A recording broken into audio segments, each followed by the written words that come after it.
outs or big home runs. There are a lot of plays, small plays, that get lost in the headlines. In Game 1, for example, in the third inning, Kansas City had a 4-0 lead. The Phillies ended up scoring 5 runs in that inning, but there were a couple plays that just got lost in the headlines because Bake McBride hit a big 3-run home run. For example, Larry Bowa, his club trailing by 4 runs, went against the book, and he steals second. That fired that ball club up. And then Pete Rose gets hit on the leg. You talk about firing the club.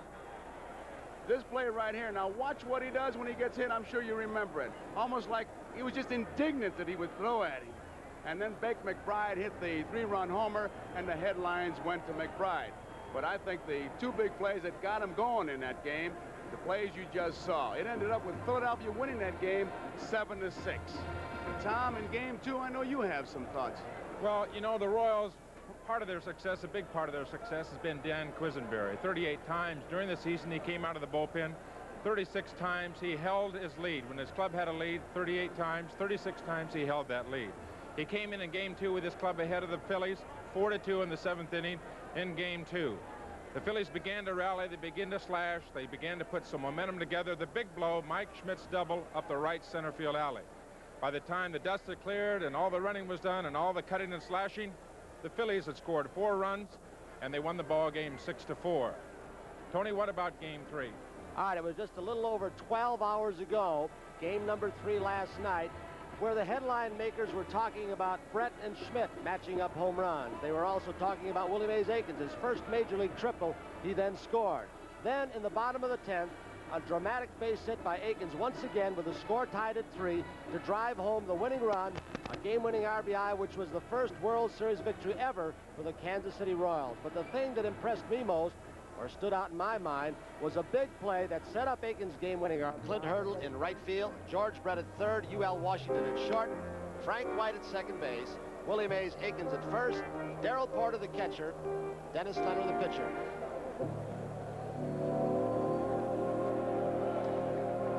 Dennis Leonard, the 20-game winner for the Kansas City Royals during the regular season. You see his stats there. 111 with a 3.79 ERA. Pitched just 3 2/3 innings in Game 1 of this World Series. Leonard is 6'1", 190, 29 years old, a real workhorse. Pitched 280 innings, as you see. 271 hits. That's a pretty good innings pitch to hit ratio. But you see is a righting fastball and a good slider. Dennis got a little rattled in Game 1, and Billy Connors, the pitching coach, said he sat down and talked with Dennis, and what he's going to do is go right after the hitters today. Try to be more aggressive, keep his mind on exactly what he's supposed to do on the mound. Right now, Tom and Joe, Dallas Green, Bobby Wine went out to home plate. They went to home plate umpire Don Denkinger, and they were pointing out to center field. There is Green. Apparently, some of the hitters feel that the cameras beneath our NBC camera in center field on the ledge, but the ones below that have some kind of glare that may reflect into the eyes of the hitters.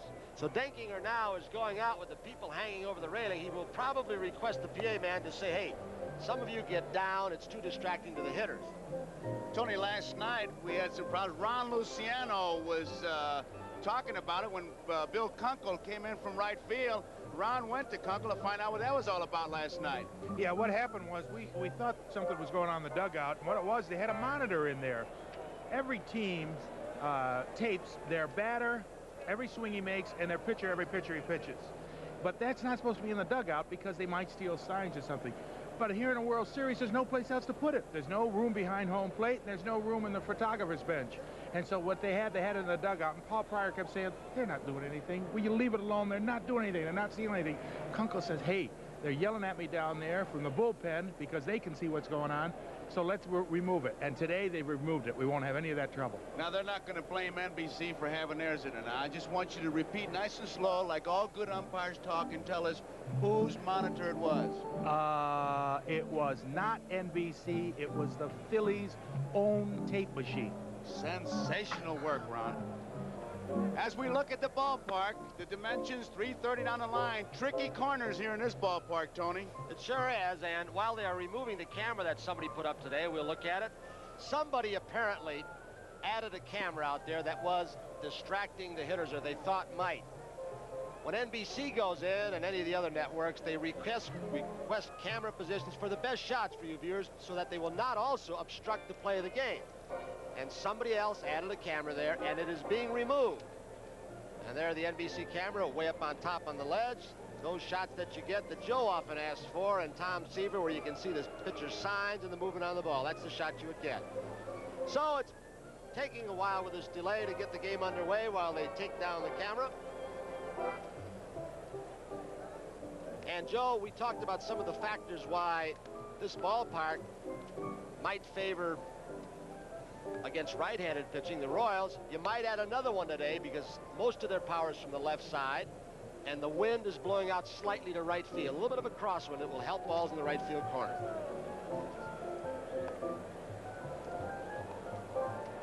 So a little bit of a delay here. The commissioner was just on the phone. There you see him sitting down next to his wife, Louisa. Commissioner talking Dick Butler. Who's talking to him. There you see. You're cool out there, and you still have your job to do, and whenever you get started, you're going to go ahead and do it. And with a little smile, I think you could tell that he did keep us cool. So we're ready to go. The first pitch to Lonnie Smith. Foul, not a play. He doesn't wait very long.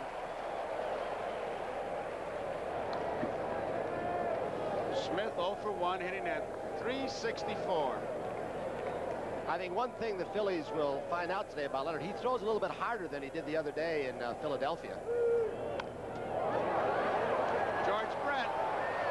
They got him.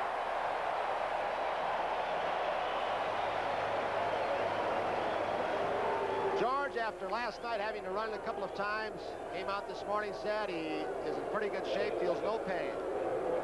Leonard throwing a slider here, looks like. Lonnie Smith tried to stop his swing, and a little courtesy hopper down to George Brett and fired him out very easily. One out, Pete Rose.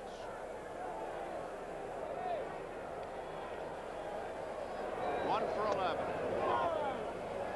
Ball one.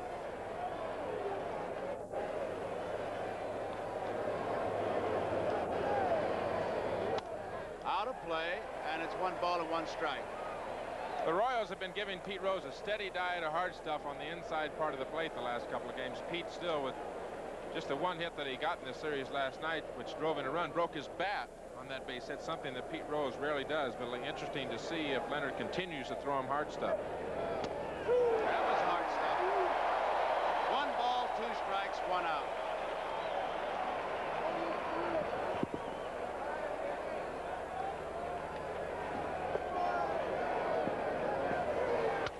Up the middle, Frank White, good play.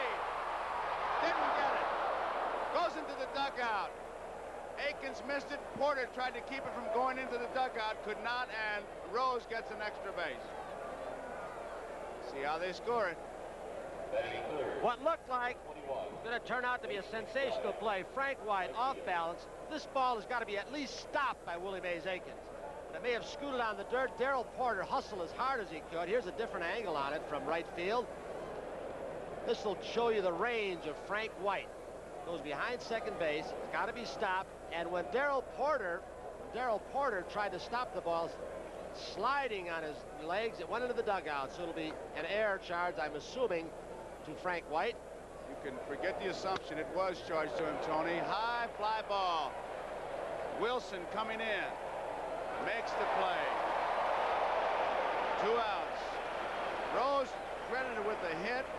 Gets the second on the error. There you see him. Here is Mike Schmidt.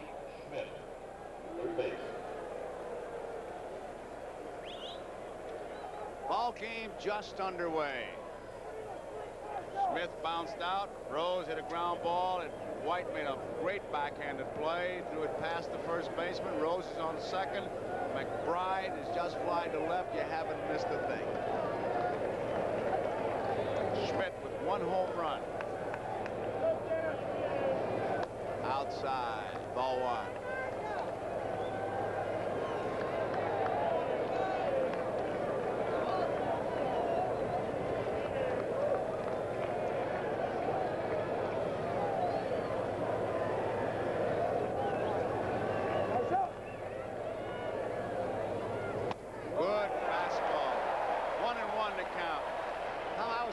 the statement that Mike Schmidt made the other day after having seen Leonard one time, that they will finally see a National League type pitcher. He was referring to Rich Gale. Gale throws hard, but I think, as I said before, Leonard did not throw hard his first outing. He has good breaking stuff, but he may surprise him with their fastball.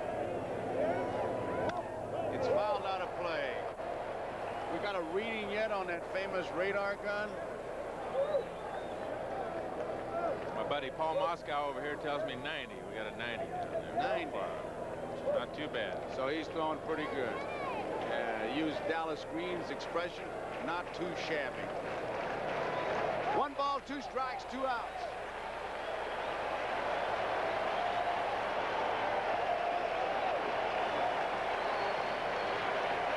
Shaking off a number of pitches.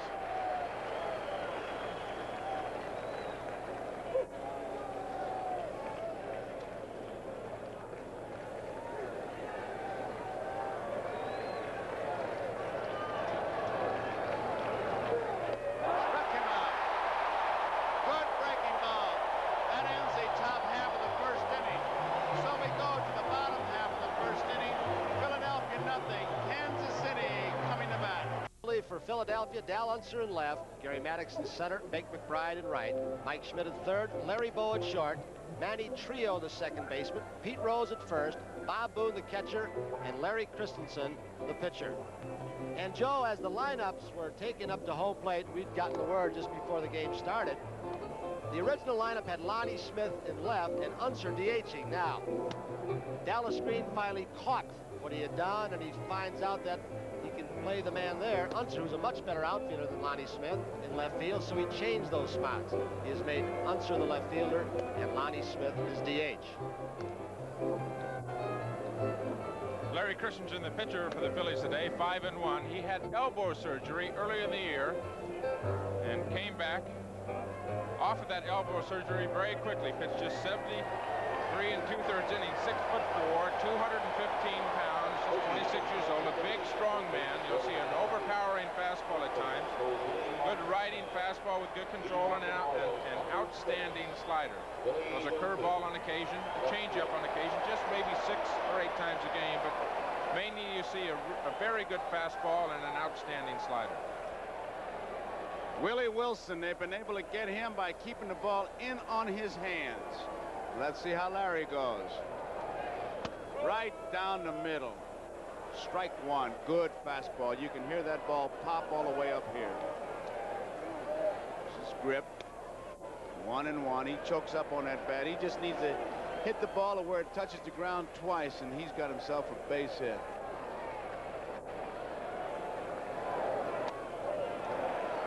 Two balls, 1 strike.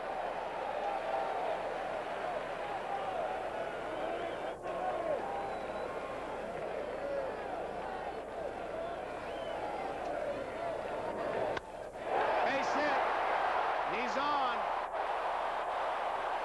Now the excitement will start around first base with Christensen. As I recall, Christensen has a little trick move with that knee. There it is. He fights off the pitch. Got it in on him like they wanted to. Maybe not far enough in, Tom. Maybe they wanted off the plate, but he did fight it off the left. He got behind Willie Wilson and had to throw a fastball. Looked like it was right down the middle of the plate. But this will be an interesting situation at first base, Tony. Christensen does have a very good move, and of course Willie Wilson, the outstanding base runner in the American League.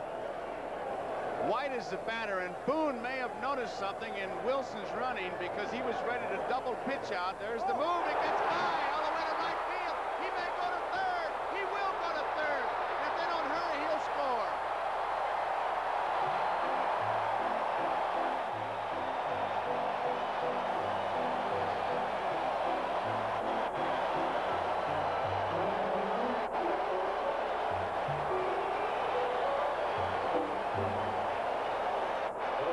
Here's the snap throw, pick-off move. You can see what Tom Seaver told you.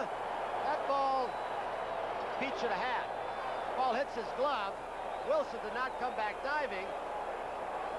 The ball went off Pete's glove and then through Wilson's leg, and he tore around the bases to third base.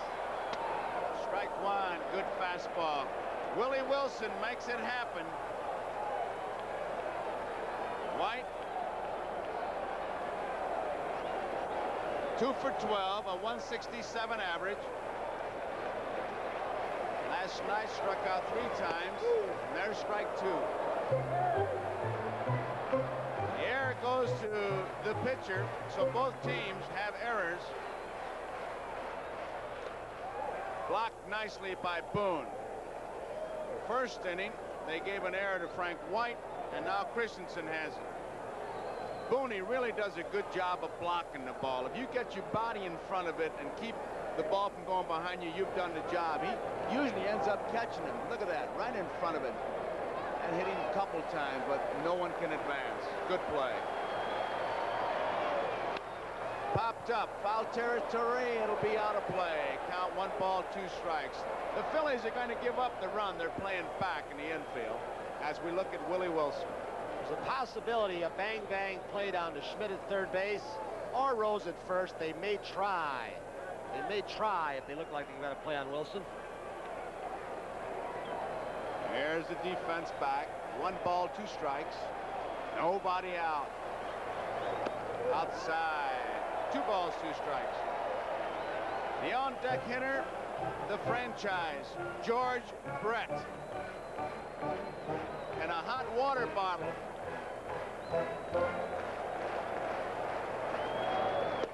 Outside. Count runs full. 3 balls and 2 strikes. I've seen batters do all kinds of things. Hot water bottles, keep their bats in the sauna.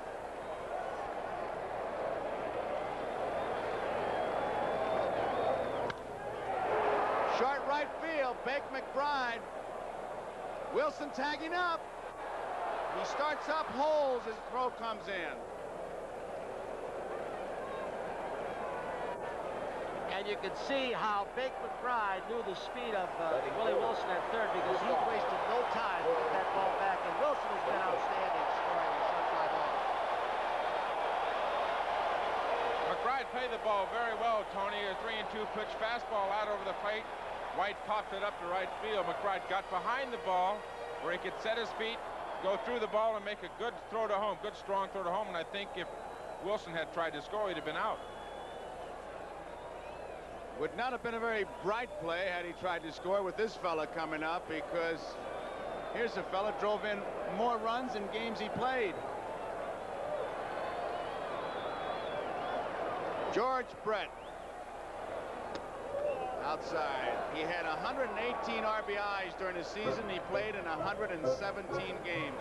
Walt Dropo, the only other player in the league to do that. Dropo played 136 games with 144 RBIs.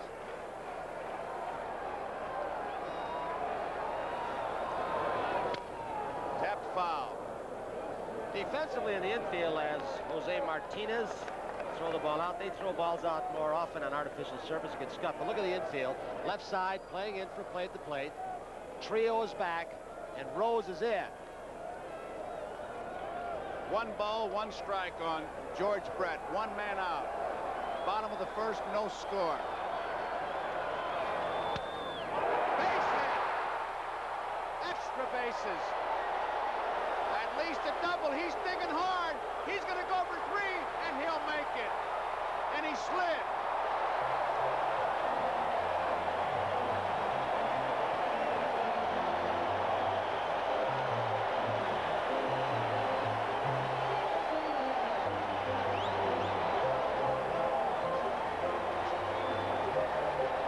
Here it is. Tom, this man hits more good pitches than anybody in the American League.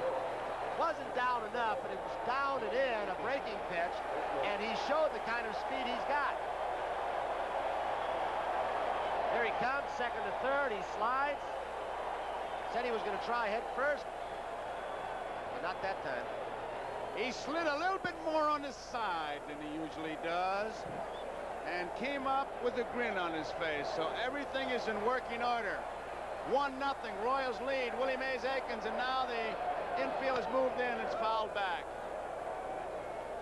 1 strike. They continue to give Willie Mays Aikens the right field line. He got the game-winning RBI last night to left center field, so they've got him stacked right, but he's been able to find the holes. Aikens, 2 home runs, 5 runs batted in, 5 for 12. And there they go again with the line as we look at the defense. Look at Maddox toward left center. Right center field is McBride. Well hit, way back. This is maybe out of here. It is. Look at Willie Mays Aikens. He's just now at first base.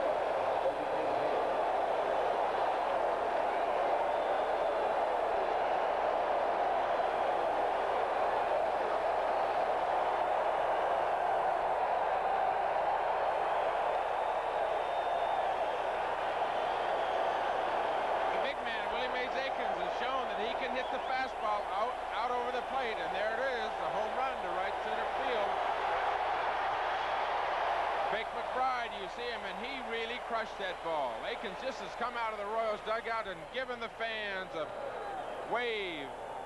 Here's George Brett's reaction from third base. He knows it's gone. McRae, 1 ball and 1 strike. Aikens, a red-hot hitter. He won the game last night. Now hitting .462. 3 home runs, 7 runs batted in. 2-1 to count. Base hit.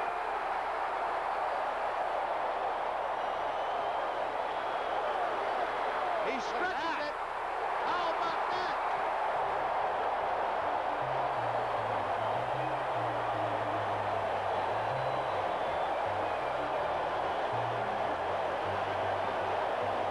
Gary Maddox nonchalants the ball, and you saw today for the first time the way the Royals have played all season long.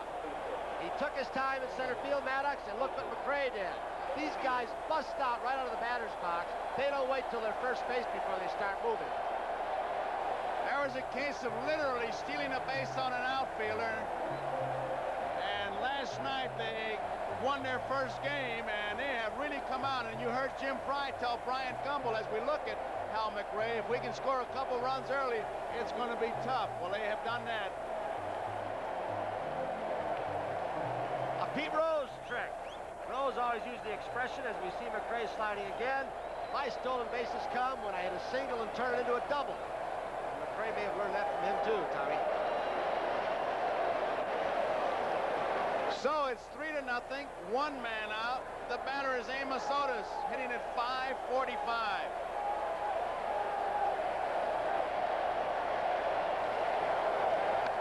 Fouled out of play. Otis has 2 home runs, 5 runs batted in. He's 7 for 13.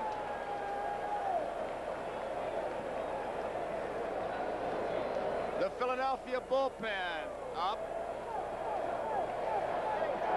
As these Kansas City Royals, there's Dickie Knowles loosening up. Christensen, a single by Wilson, a triple by Brett, a home run by Aikens, a double by McRae. Royals have really come out of the chute. Well hit, deep to right field, going way back, off the wall. McRae rounding third, he'll score. Otis stops at second, 4-0.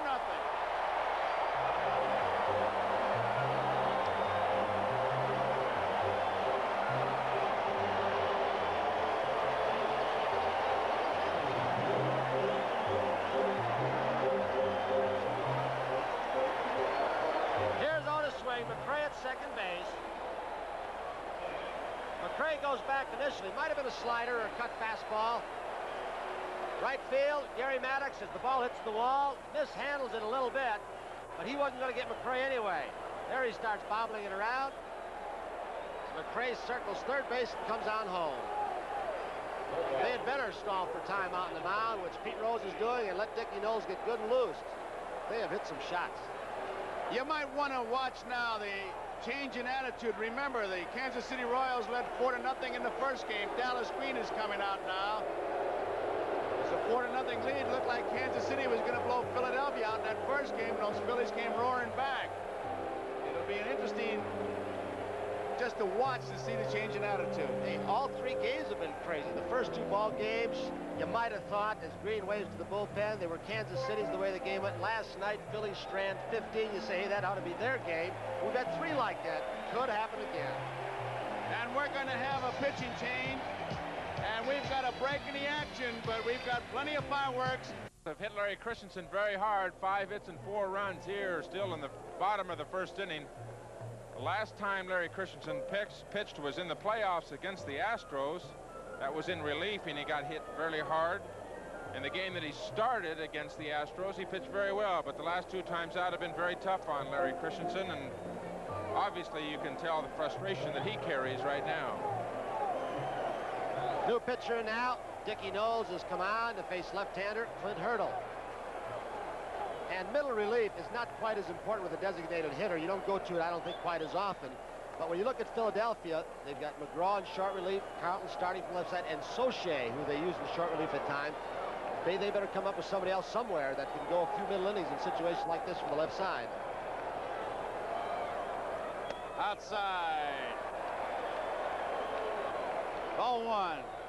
12 total bases in this inning for the Kansas City Royals. Bat rack really juiced up today.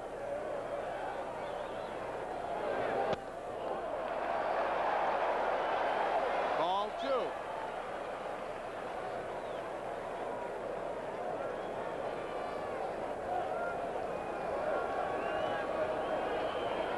Here's the on-deck batter, Darrell Porter. Curveball misses, ball 3. This will be Hurdle is number 7 and 12 total bases, 4 runs in. So it looks like Kansas City a good chance to bat around, only 1 man out. Walk. First base on balls for Kansas City. And the batter is Darrell Porter.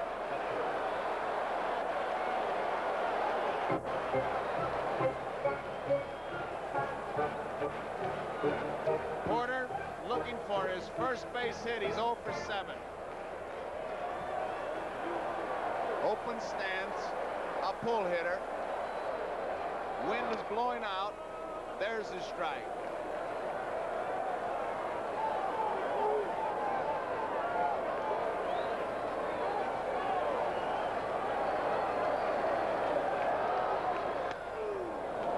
Strike 2 on the outside corner. Trying to keep that ball as we look at Otis at second. Hurdle is at first. Keep that ball on the outside corner, hoping that he will pull it, hit the ground ball to the second baseman trio. Didn't get the curveball out on strikes. A good curveball.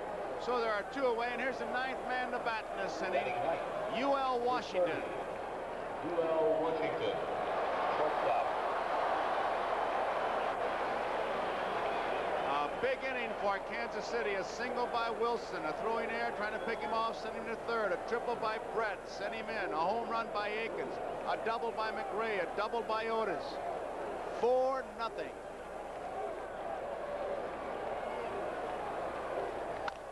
Bouncing ball up the middle, cut off by Boa. The throw, not in time.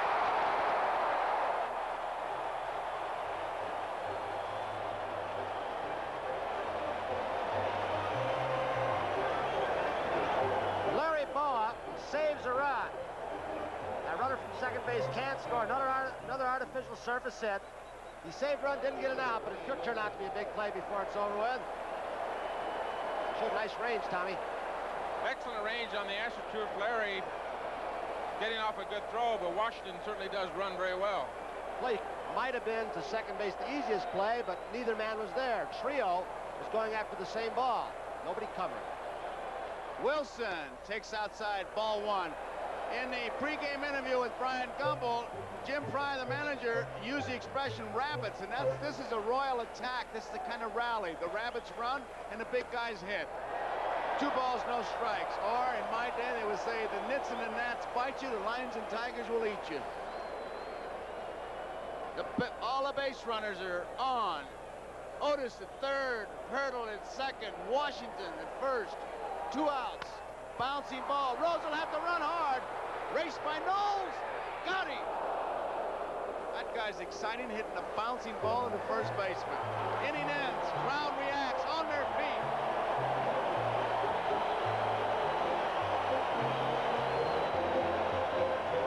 Dickie Knowles came close to not getting over in time. Dutch Renner, first base umpire, has 2 very close calls. Watch the 2 feet. You bet. He beat him by about 2 inches only. So at the end of a complete inning here, the score, Kansas City 4, Phillies nothing. Knowles' foot came down while Wilson's foot was in the air. That's how close that was. There's a strike to Del Unser. And now Leonard with a 4-run cushion. Used to be you would just throw strikes, but you can't very well do that to this Phillies ball club. They can come from behind, and if that's not an understatement. Looper, left field. Wilson's coming in. He's there.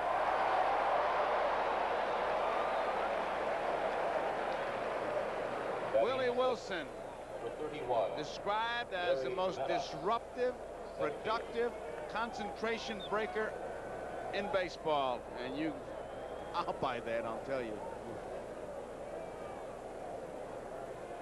Here's Maddox. Ball 1.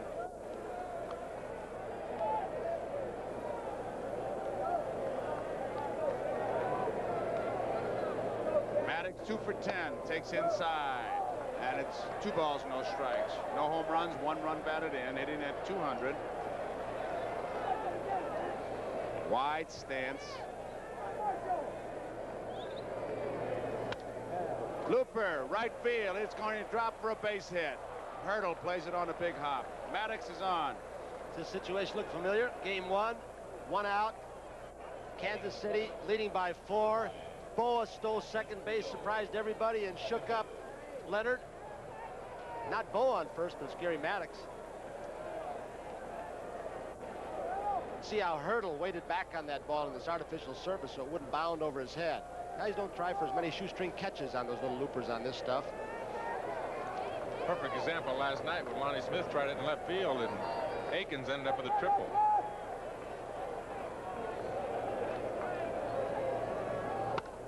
Line foul. Did you notice, or was it my imagination, how much more closely and how much more time Leonard took watching the base runner at first base? Well, that memory of Boa running, trailing by 4, you got to believe, forget the scoreboard, just assume it's 0-0 if you're Porter and Leonard. But Leonard took a lot of time looking because they will run. They have been running.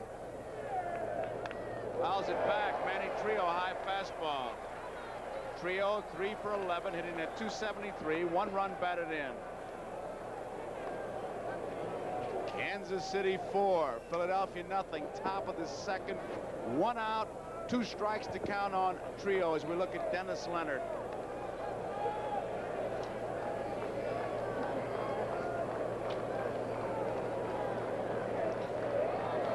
Different angle with our handheld camera, looking right down that right field line. That gap between first and second. Trio tried to punch one through there. Good lead by Maddox. I'll tell you, that's the second time Trio's done that, and he's going to cash in all his dance tickets. He's not going. His bunions have to be hurting as we look at Maddox. There it is, a high pitch. It's an unusual one for a guy that's about belt high to chop off his foot. Usually it's that down and in sinker, right-hander to right-hander. Maddox is getting a good lead off first base, but he doesn't seem to be leading towards second.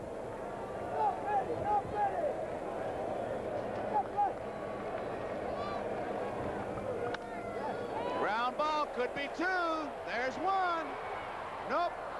Into the stands again. And on the second base goes Trio. Low throw. It'll be an error on UL Washington. Be an error on UL Washington, but watch the way Frank White, very unlike him, shuffled the ball with 2 hands. Look at this. You barehand the ball. I got to believe that may have fooled Washington a little bit. And of course, he's got the runner Maddox, who got a good jump bearing down. So it'll be an error on UL Washington. Here, Tommy from left center field. It's Maddox. You know, one of my roommates in the big leagues has been Buddy Harrelson, who is an outstanding shortstop for the New York Mets, now playing in Texas. One of the things he told me he always liked from his infielders or from a pitcher on a double play is to get the ball firmly at second base so you can have a good feel of it when you do get a hold of it. Left field, Wilson coming in hard, going out, Washington. Here's a throw, trying to score Trio. He'll make it. It gets by Porter. Boa is rounding second. He'll hold on.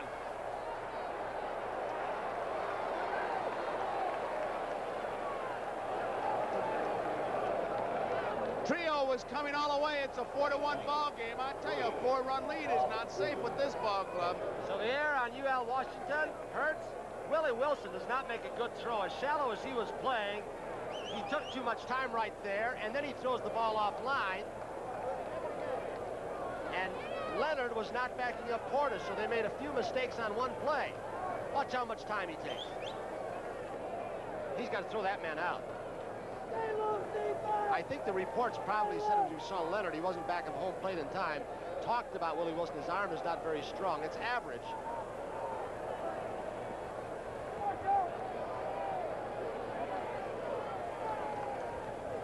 Here is Bob Boone. It's a strike. The scoring on that play, Boa gets his single, obviously, credit him with an RBI, and takes second on the throw. No error.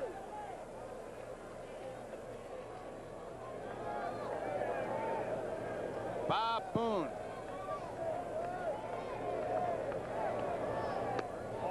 Outside.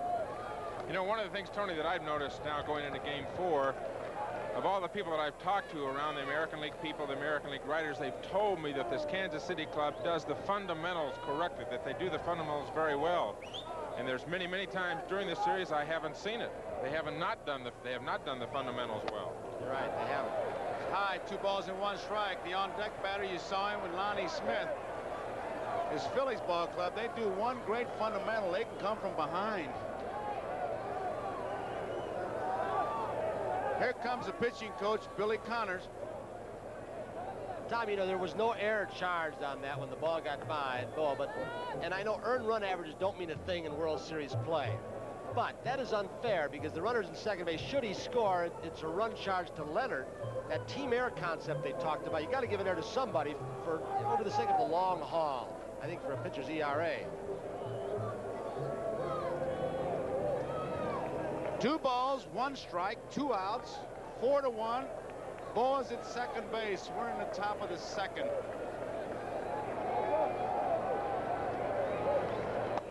Fastball misses. 3-1.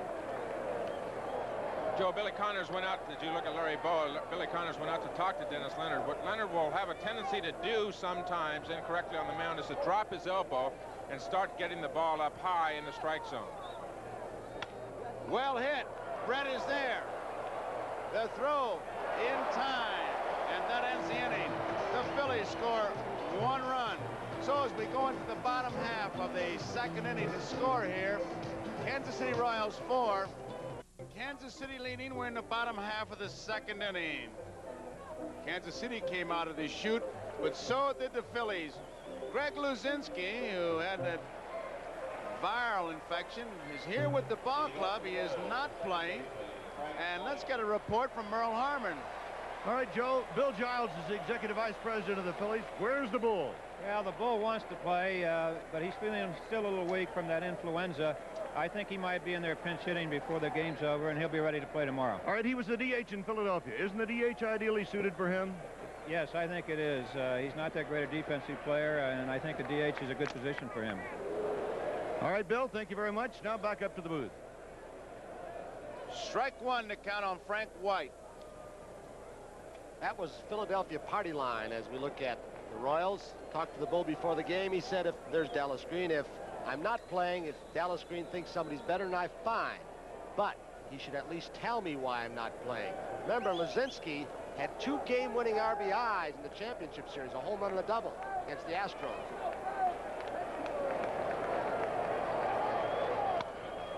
Center field, coming in hard, Maddox.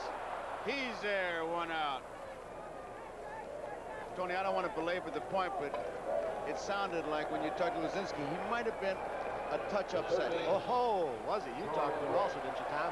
I talked to him, Tony, and I would say he was a little bit more than a touch upset. He wants to play, and he's a little irritated not being in the lineup, for sure. And it could be, as we look at George Brett, it could be that the Bull heard everything we said because he's not on the bench, so he's probably in the clubhouse watching the game. Hope you feel better, Bull.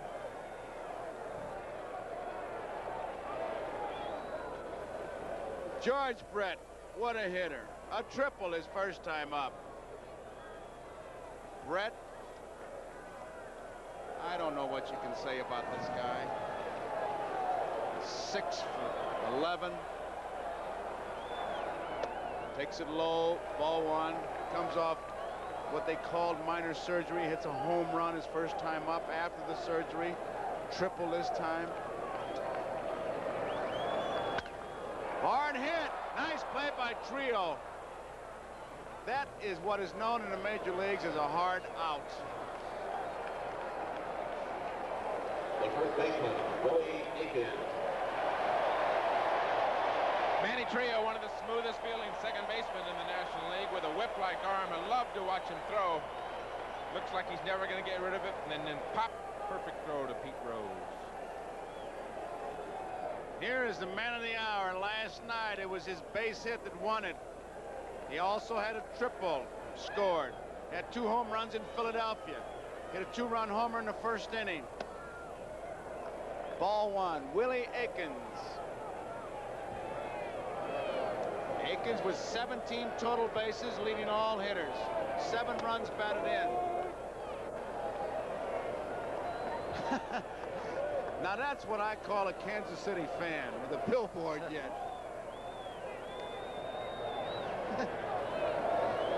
1-1 pitch. Dickie Knowles in relief for the Phillies outside, 2-1.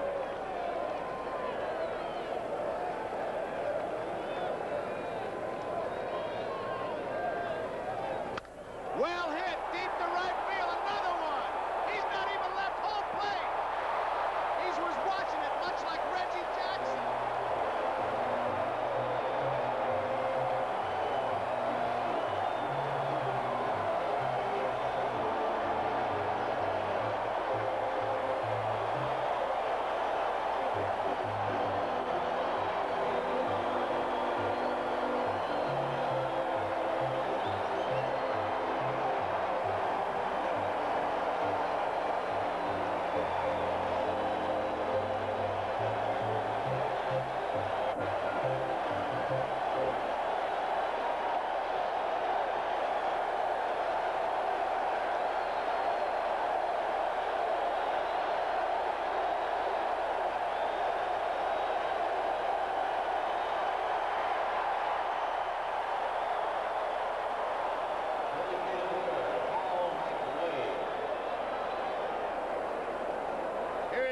McRae, 5-1 to score. Ball one. You think that Willie Aikens was on Broadway taking all those curtain calls coming out. Here I am. In all the pre-World Series hype and analysis, the edge and speed was given to the Royals, power to Philadelphia. It is now 7-2 in home runs in favor of the Royals. Willie Aikens, his second home run. He hit 2 in Philadelphia, and when he hits a home run, he really likes to look at it, and I don't blame him. 2-1 pitch inside. He only regrets not being able to watch himself hit. Well, he knows it is gone. Breaking ball right down in the middle of the plate. You might have seen the flinch of Bob Boone, and Aikens stood there for what, 3-4 seconds before he moved. He enjoyed it. Right field, base hit, McRae, and watch him go. Here he goes. He's going to try it again, and he makes it.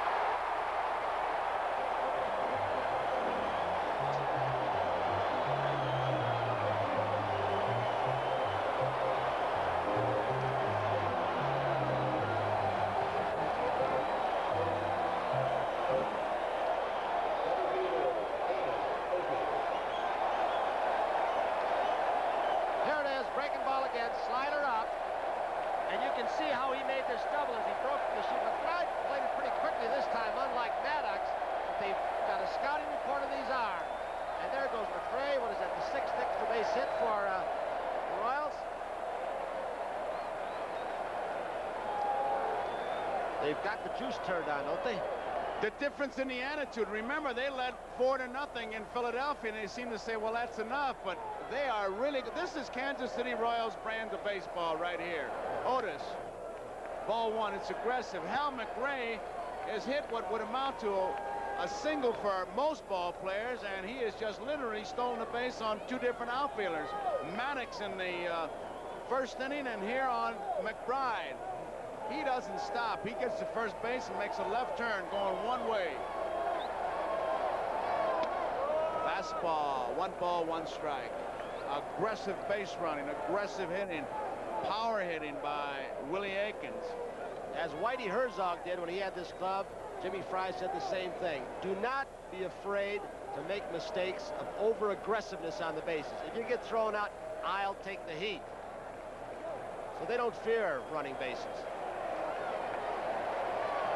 That's a French Rickey statement. Prefer the errors of enthusiasm to the complacency of wisdom. High fly ball, right field.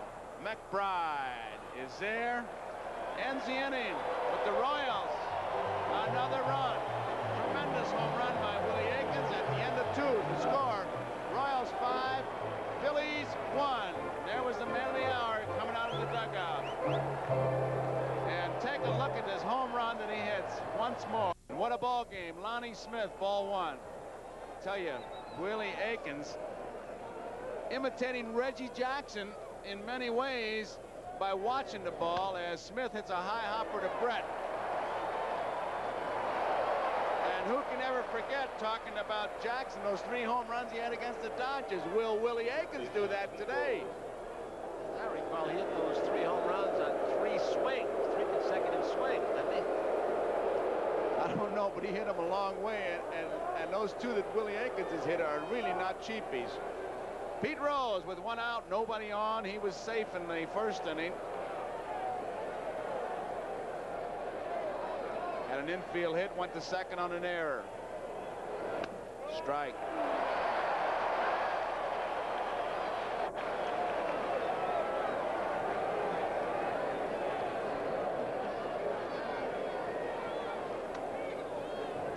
One ball, 1 strike. Leonard said before the game, Joe, that he may have paid too much attention to the scouting reports that he got and gotten away from his type of ball game. The good aggressive, good hard stuff, good slider. He said he's going to try and get everything out of his mind, just pitch his ball game today, not really go by those scouting reports. 2 balls and 1 strike. So really he made his own fatal mistake, because you still have the ball. You get the information, but you have to do it. The pitcher's the one that has to make the decision about going about getting your job done. 2 balls and 1 strike, 1 out. Didn't mean to swing a foul ball. That's when I used to get upset when pitchers would say he called for it. As a catcher, you merely suggest. Bunyanhead out there has got the ball. Oh, We're now Bunyanheads, huh? You didn't get much sleep last night, did you? 2 balls and 2 strikes. Line drive, left field. Wilson plays him perfectly. He's there. That is not an easy outfield spot when the sun comes out as it is now. Remember Bucky Dent and Lou Piniella in the championship series here where they lost the ball? So there are 2 outs, and we got Sports World following our ball game. A pretty good fight. Michael Spinks, I tell you, he's coming on strong. This will be a tremendous stepping stone if he can win it, but he's got a dandy to go against, Yaki Lopez. It'll be following our game here, 4 o'clock Eastern time, Sports World. McBride takes it low, and it's ball 1.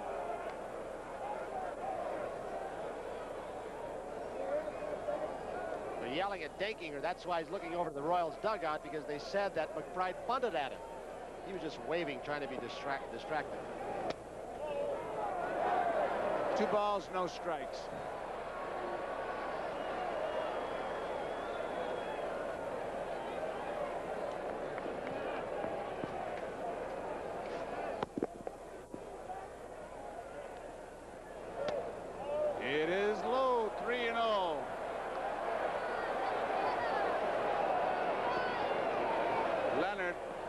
walking around. Don't be in a hurry to lose, be in a hurry to win. Joe McCarthy used to say. 3 balls, 1 strike. First time, Joe, all day that he's gotten 3 balls on the hitter. Leonard has shown very good control today. First time he's gone to 3-0. First time to 3-1. Walking. The third baseman, Mike Schmidt.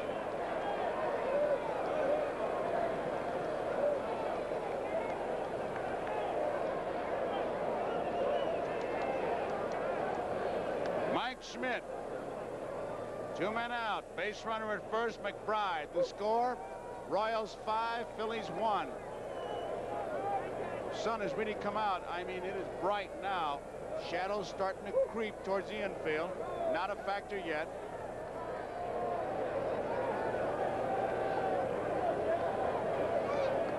McBride holding. Schmidt takes it high. There's the readout on the radar gun. 89 miles per hour. He's throwing pretty good. We had the other one at 90. Is that average or better than average, Tom? I would say that's right about average for a good hard thrower. Not a Tommy John type of sinker ball pitcher, but for a fastball pitcher, anywhere in the 88 to 90, 91 mile an hour range, that's throwing the ball very well.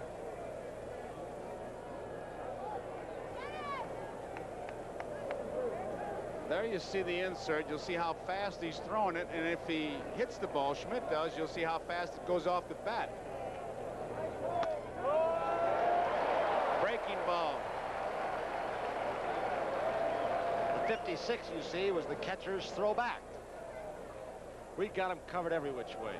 I tell you, this game is getting so scientific. What happened to the guy that played good old country hardball and fired it? That's an STS gun, spherical tracking system. And if you can't pitch, it won't help you.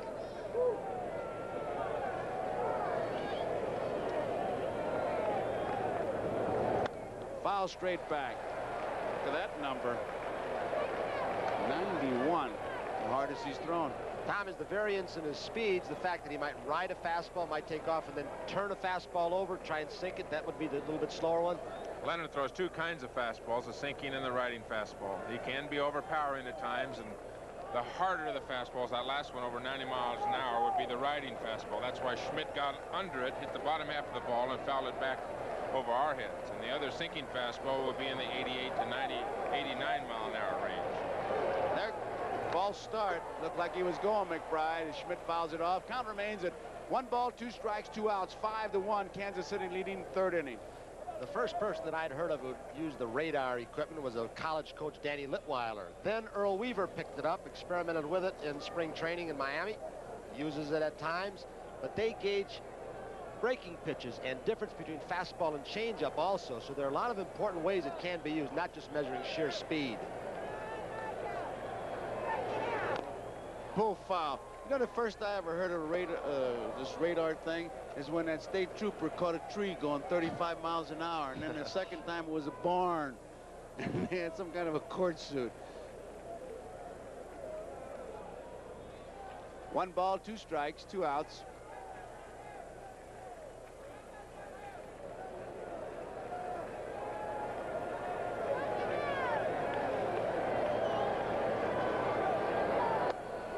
There goes the runner. The throw is, he got him. Beautiful throw by Porter.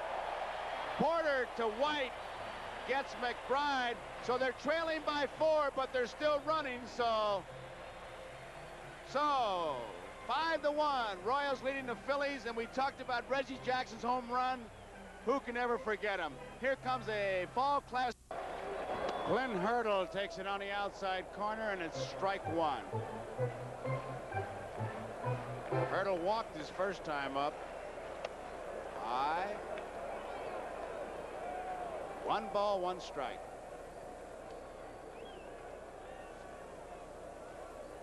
Five to 1, Kansas City leading. Outside, 2-1.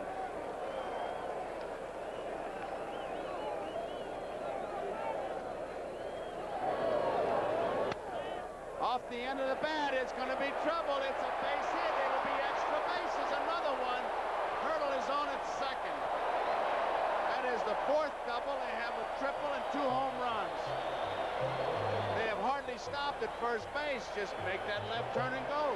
Watch the English on this ball as it scoots down against the wall. It's Bill Kunkel. They just keep on going. Unser with no play. You know, I got to make one point about that steal when Bragg gets caught. We talked a lot about Boa stealing 4 runs down. Well, Boone was hitting behind him in that situation. But when you've got the home run leader of the major leagues, as McBride got caught, Schmidt, you take the bat out of his hand. It's not as good a play, is it? Nope, especially if you get thrown out. Which you did. Right. It's not even a good time to attempt it. Right. Starting to get soft, Tony. I'm agreeing with you. Porter. 1 ball, 1 strike. These Kansas City Royals really came out of the chute. 5 runs in 2 innings. 2 balls and 1 strike. Home runs, doubles, triples.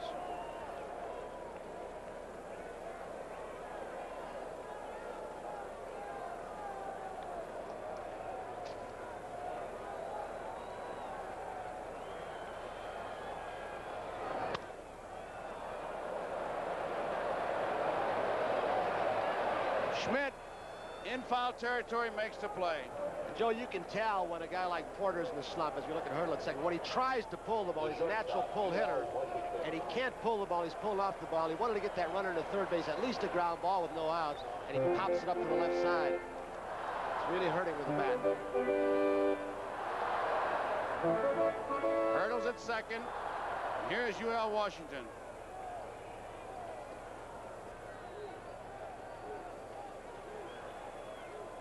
Washington had a base hit his first time up.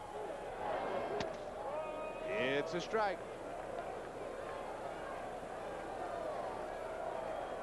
Phillies bullpen getting busy. We're in the bottom of the 3rd. The Royals out in front 5-1. Bouncing ball. Trio has it. Over to first. Washington's out. Hurdle goes to third. I think there are a couple stories developing here, Tony. Number one, the way as we look at Hurdle at third, Akins, of course, the home runs, the way he's just electrified everybody. But the difference in the Kansas City attitude. I mean, they have 4 runs over in Philadelphia and kind of sat on it. Now they're still going out. And this Philly bunch, in playing in the playoff games, it just came from behind. The only way they seem to know how to play is from behind. They're not out of it, and they're still running behind. Here's Wilson, ball 1. 4 of the extra base hits by the Royals today have been by left-handed hitters, and their run production and extra base power is from the left side. 1 ball, 1 strike. A left-hander, Kevin Sauché, loosens up for the Phillies. Wilson and Denkinger have a little talk as we look at Dickie Knowles, the pitcher.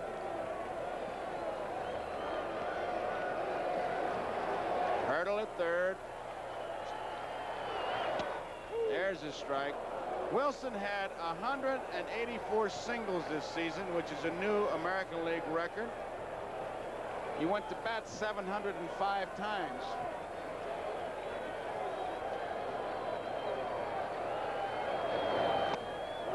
Out on strike. So that ends the 3rd inning. Royals do not score. We complete 3 innings of baseball here. The Kansas City Royals 5, the Philadelphia Phillies 1. And 2 up for the Phillies. It'll be Mike Schmidt, Unser, and Maddox. We're here with the premier of Blastovia at this typical. He was the batter when Bake McBride was out trying to steal.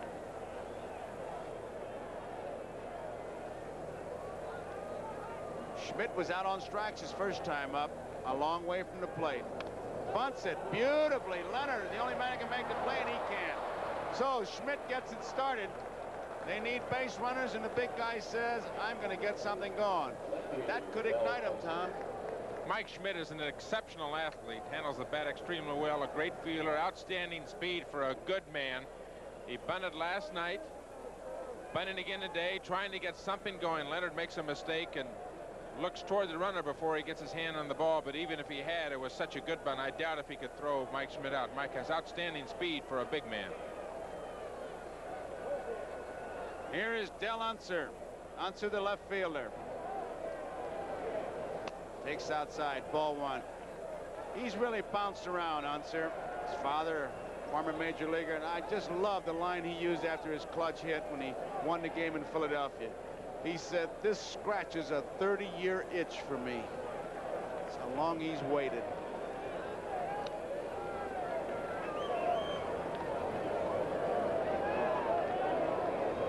At first base, Mike Schmidt.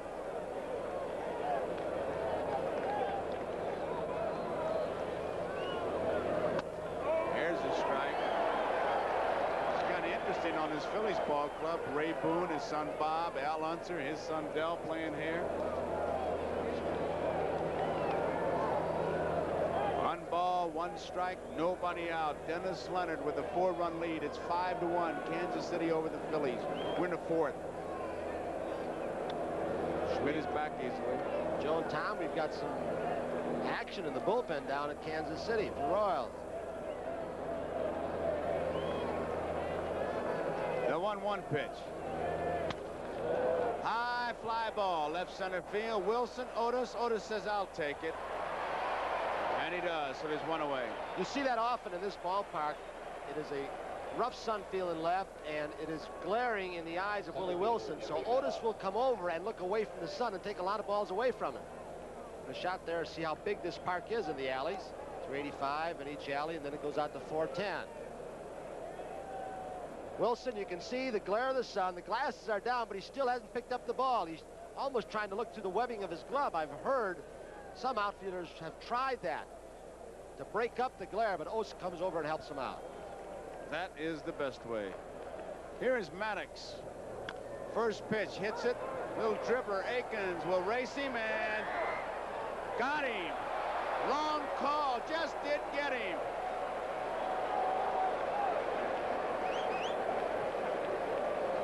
Really a close play. A very difficult close play at first base. Akins gets over there. Looks almost like it's going to be a 3-camera pileup going into first base. An interesting aspect of Gary Maddox up at the plate. That's the first breaking ball that Leonard has thrown on the first pitch. Akins makes a good play to get in behind Leonard to make the tag on Maddox. We've had several of these lapses by pitcher. Gale not backing up a play. Leonard today at home plate, and again he did not get over to first base quickly enough. There are 2 outs. Trio doesn't get a strike one.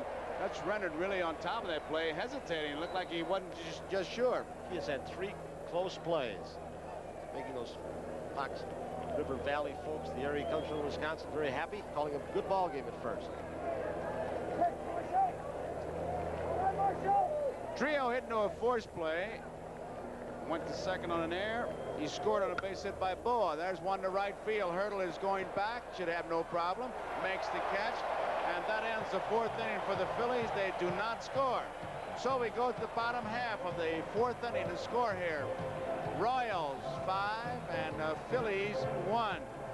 Guys overhead, but thunder and lightning down on the field. Royals are out in front 5-1 on a strength of 9 hits, 7 of those for extra bases. As Dickie Knowles prepares to work the 4th, he'll be coming up to the middle of that order. Brett, Akins, McRae, and Otis. Those 4 have combined for a .537 average in this series. And he'll be facing Akins' 3rd, Joe, and we know what he's already done his first 2 times at bat. That we have, Bryant. He has been a hot hitter. In fact, we are in on history as far as Willie Akins is concerned. Here's White. High inside, ball 1.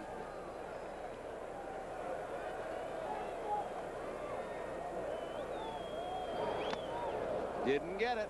1 ball, 1 strike. 5-1, Royals lead, bottom of the 4th. Phillies lead the series 2-1. It's popped up. It is playable. Pete Rose says, "I'll take it."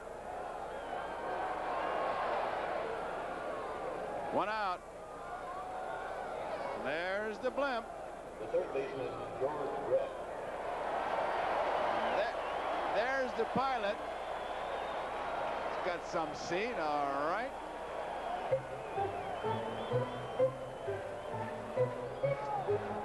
That's a good job. So there's one out, and here is George Brett. Brett tripled and scored and hit a ball hard at Tria. He was out at first base. Akins is the on-deck hitter, and he'll just get a roar when he comes up.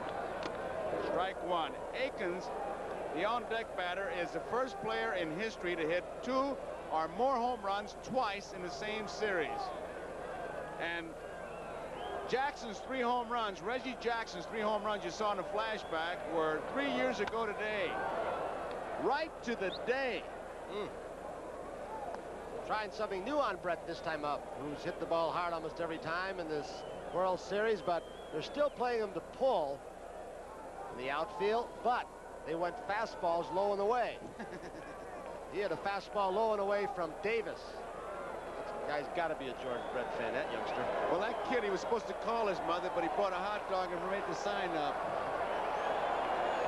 2 strikes on Brett. Down he goes. There's a message right there. Here comes Jim Fry out. There's a message. Jim Fry is out right now. He is really upset.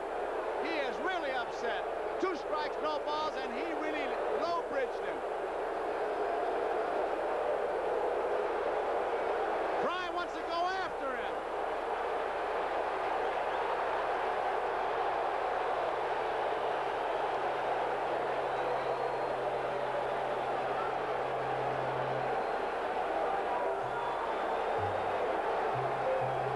Fry wants one thing from Don Denkinger, the home plate umpire. He wants a warning issued to the pitcher, and we're going to ask Ronnie Luciano, who's in the booth. Brett is the calmest guy here. Now Rose is challenging Fry. The other umpires have come in. Gordy McKenzie from third has come in to calm Jimmy down.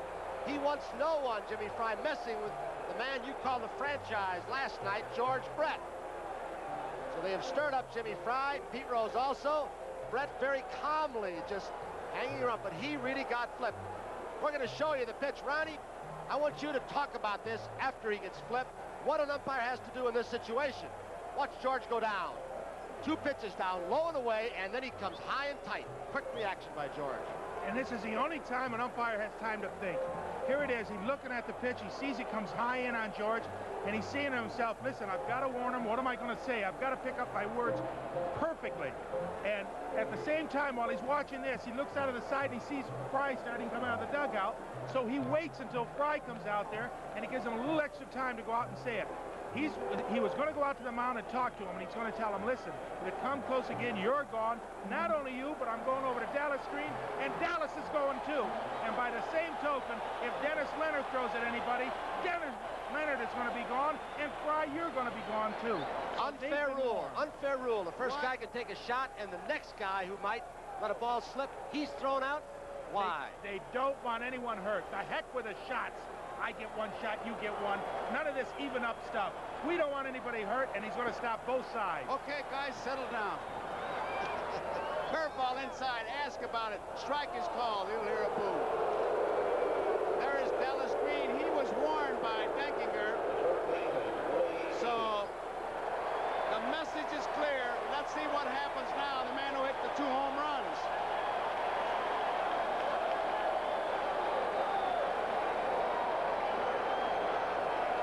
Sister, you're not playing hooky, are you?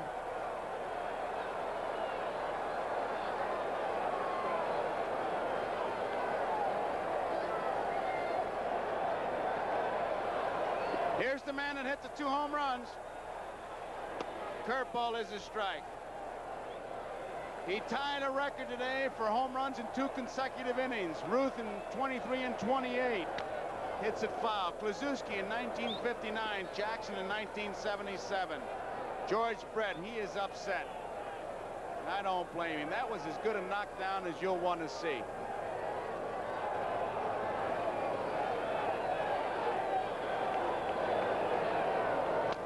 Off the handle. Most home runs, 4-game series, and this is the 4th game now. Not a 4-game series, but in 4 games. Gehrig did in a 4-game series, 4. Akins, to show you what he has done so far, has 4. He fouled that off his foot. 5 games series, 3 home runs by Don Clendenin in 1969. A 6-game series, Reggie Jackson with his 5 home runs. Aikens in the 4th game has 4 home runs. High. 1 ball, 2 strikes. That's one reason that some people do not like the designated hitter rule. They can't get even with the pitcher who knocks you down. He's sitting on the bench hollering. Line foul. And make no bones about it, there is a sign for that. You take your thumb and your index finger like you're shooting a marble and you flip it, and that's the message. Flip him. I don't think pitchers have to be told, though. Sometimes they know they've got to protect their part of the plate, their territory. Got him on strikes, and that ends the inning. So at the end of 4 innings, the score here, Kansas City 5, the Phillies 1. These fans are ready, and we've got ourselves quite a ball game. Watch Brett. Motion has subsided, but let's find out what happened from our man who's down there, Merle Harmon. All right, Joe, as Pete Rose came into the dugout, it appeared that somebody threw something on the dugout roof toward him. Of course, Pete reacted like Pete always reacts. The fans are really on him, and of course his own teammates in the dugout were out to help him out just in case. But things are really heating up down here, and we'll try to stay cool. Joe? Okay, Merle. Tony, remember when the Dodgers went to Yankee Stadium? This game, if it goes back to Philadelphia, this series, it could get interesting. Well, we're at the top of the 5th. The Royals lead 5-1 over the Phillies.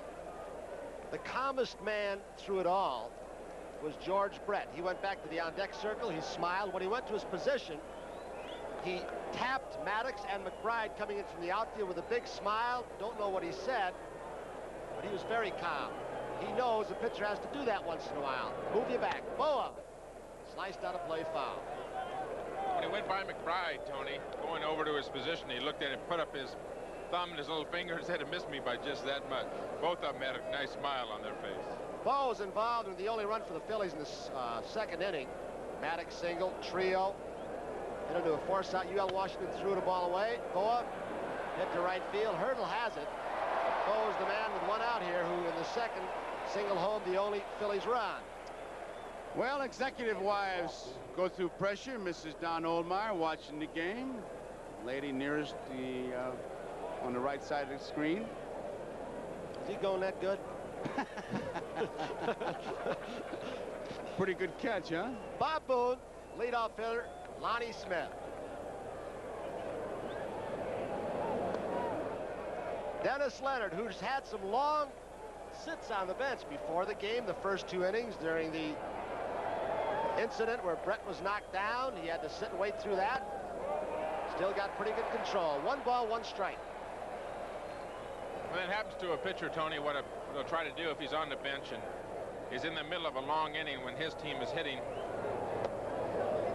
the most important thing is to get the wet sweatshirts off, especially on a cool day like today. You don't have to worry about it too much during the summer months, but when it's cool, when there's a brisk chill in the air, to go in the clubhouse, get your wet sweatshirt off, get a dry sweatshirt off. They do have heaters in the top of the Royals dugout, and there really is no problem keeping warm. It's just keeping the wetness off of your back. 2 ball, 1 strike pitch. Count goes 2-2 to Boone with 1 out. Royals 5, the Phillies 1. Royals with 9 hits, Phillies 4. Somewhat of a sloppily played game early in the ball game. The Royals have 2 errors, the Phillies 1. Boone should be a base hit up the middle. Amos Otis, so with 1 out, Boone's on down at first base, and will bring up the DH, Lonnie Smith. The pitch from Leonard from their center field camera gave you a good shot of Bob Boone, a fastball hitter, and a fastball right down the middle of the plate. Line drive. Right out to center field, almost Amos Otis plays it. So Boone's on first with a single. 2 home runs in this ball game by Willie Mays Aikens, and he has enjoyed them both. Ground ball, could be 2. Brett, the White, he can really unload. He's got taken a very fleet-footed runner in Lonnie Smith. Brett even with a bag, and he turned it over in a hurry to Frank White. So Dennis Leonard pitches out of the problem here in the 5th inning. The score, as we look at this replay, look how shallow he's playing. Even with 3rd and the runner coming, Boone, Frank White unloads in a hurry. So going to the bottom of the 5th here in Royal Stadium, game number 4. The score, 3 up, 3 down in the 4th. Got 3 of the 4 hitters after a double by Hurdle leading off the 3rd. So he has done his job. He has kept this Royals team close. Phillies trail by 4. You do not see as much middle relief pitching in the American League with the DH. They'll go with the starters longer. 1 ball to McRae. Knowles also got his message across, too, to George Brett. After he had the knockdown pitch to George Brett, Brett struck out. Aiken struck out right after that. Don't think that those hitters on the bench, etc., don't know what that pitcher's doing out there or what he will do. The official word we get is that there was an official warning to both managers and pitchers, and if it should happen again, the pitcher throwing the knockdown and his manager will be ejected. 1-1 to McRae. Breaking ball hangs up high. Count goes 2-1. So Dickie Knowles is behind Hal McRae. McRae, the DH, hitting in the number 5 spot. 2-2. That bears out what Ron Luciano said. You don't get even. Don't want anybody hurt. He got him inside. Ran a fastball in on the fists of McRae, so he has struck out 3 in a row.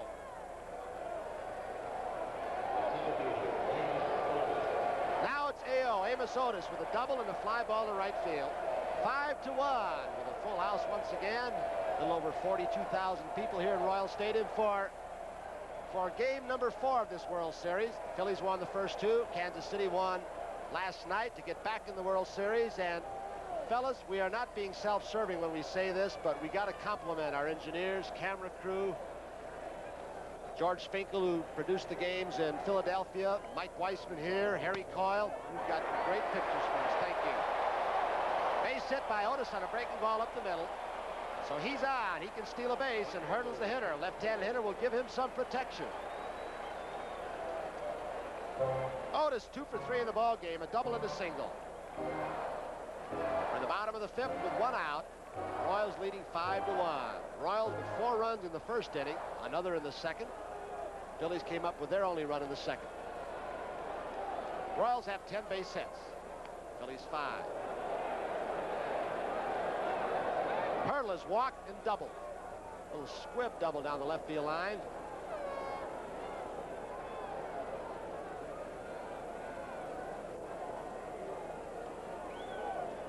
Jose Martinez, Amos Otis. That is where a coach can help a guy.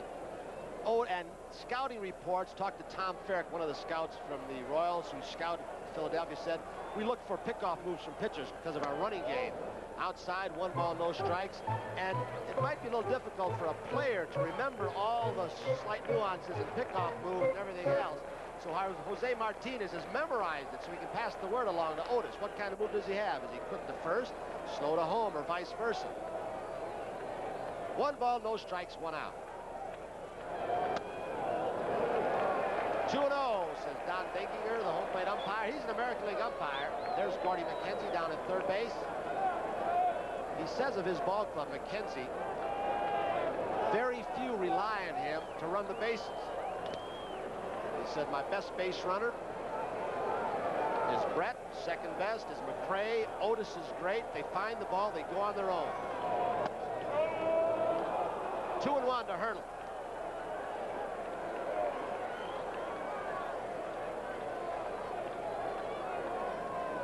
Dickie Knowles, another of the young pitchers on the Phillies staff out of the Dallas Green School of Pitching. You can see him how he grips the fastball there behind his back. And you know, they get a good shot of that World Series ball. You could see the red ink that's on that ball as opposed to what would be the green or blue ink on the National or American League ball. Otis was going. Otis was going. He took 2 little shuffle steps off first base, and then Dickie Knowles stepped off.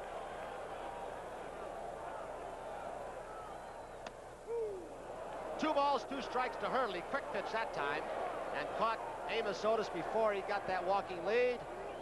And once again, they are on him from the dugout. They are saying he did not stop. He pitched too fast. Denkinger said, oh yeah, he changed directions, and that's considered a stop. I don't buy that, but Tom Seaver, I know you do, but all you guys cheat.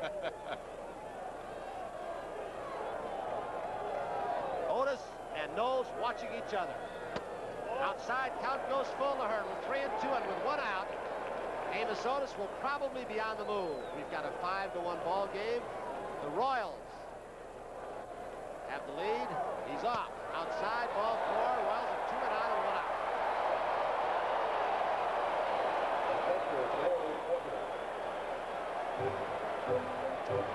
Well, it'll bring up Darrell Porter, who is struck out and fouled out.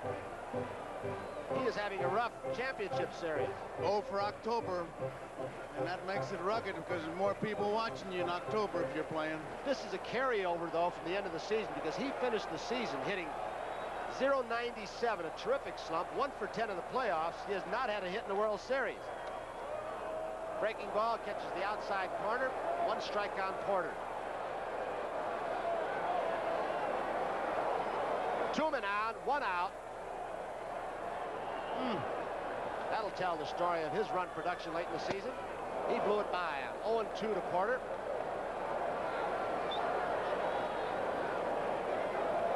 Porter gets an outside fastball from Dickie Knowles, and it looks like he's trying to pull the ball, Tony, instead of going with that ball, trying to hit it up the left center field alley. Really gets back on his heels. 0-2 pitch. Porter tries to go the opposite way that time. I guess you mentioned something with Carlton earlier, how his right shoulder when he threw was opening up too soon and his arm was dragging. The same thing is true of a hitter. His right shoulder, in the case of Porter, flies open, the bat drags behind. If you keep that shoulder in a little bit longer, you can stay with the ball longer. 2 strikes on Porter. Dickie Knowles way outside, 1-2. 1 out here in Royal Stadium. Game number 4. World Series, Otis at second, Hurdle at first.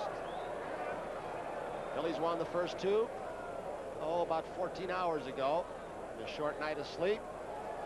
Royals picked up their first World Series win ever. How important this win would be to tie up this World Series at 2 apiece. 1-2 pitch. Goes 2-2.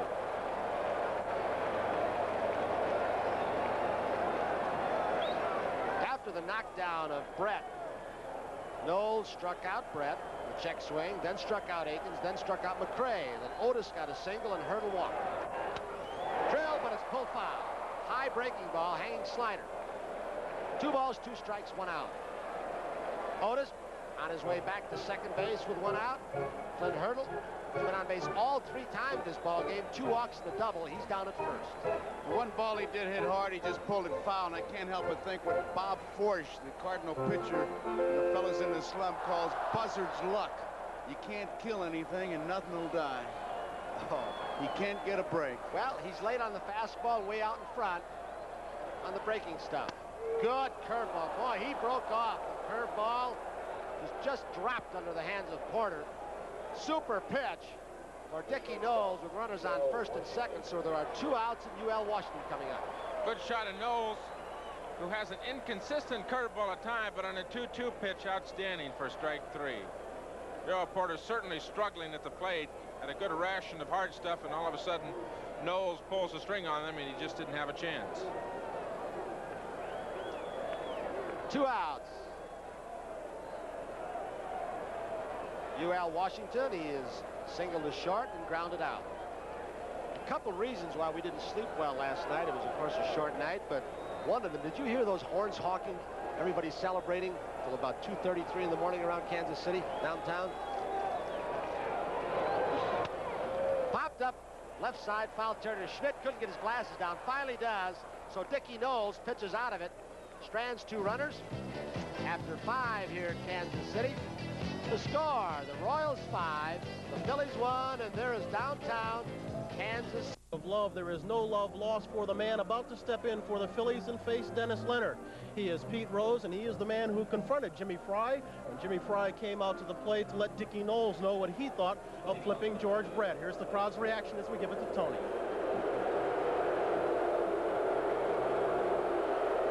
Those boos are not coming from outside the stadium. A great shot you just saw, but from within. But Pete Rose has heard this before.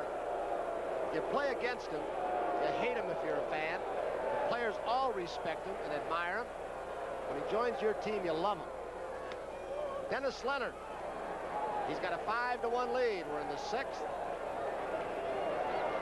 Rose, infield single, lined out to left field. Ground ball. They're really playing him and pitching him right.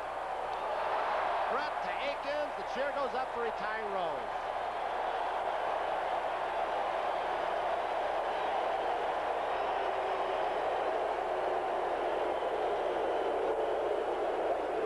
tried to hit it past Brett. You can see when he was up there, he was looking that way. Rose rarely bunts. He fakes a lot of bunts, but he doesn't bunt that much. But he tried to smash it by Brett. Couldn't do it.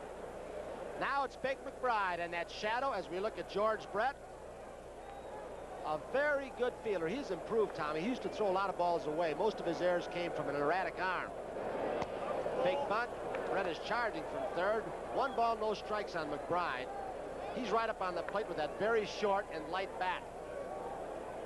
Shadow just about ready to creep over home plate. There you see it. Foul out of play by McBride. 1-1 with 1 out. Well, late today at 4 Eastern time, NBC Sports World returns live. It's a 10-round light heavyweight bout between undefeated Michael Spinks and Yaqui Lopez. Then some of the greatest names in bowling go pin for pin in Legends of Bowling. All this and more today on NBC Sports World at 4 p.m. Eastern time, following the 1980 World Series here on NBC Sports. Base hit to left center field. It's going to roll to the wall.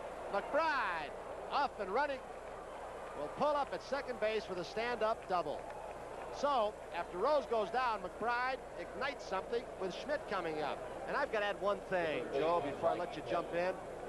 If you've been a Joe Garagiola fan, as most people have around the country, a little special tribute to Joe. He's done the Today Show and game shows and baseball and wrestling. You name it, he's done it. Nice little tribute for a very special anniversary. We hope our people will tune in. I enjoyed being a small part of it. Congratulations, pal. Okay, Tony, thank you very much. The story will be on Sports World. Right now, let's get to Mike Schmidt.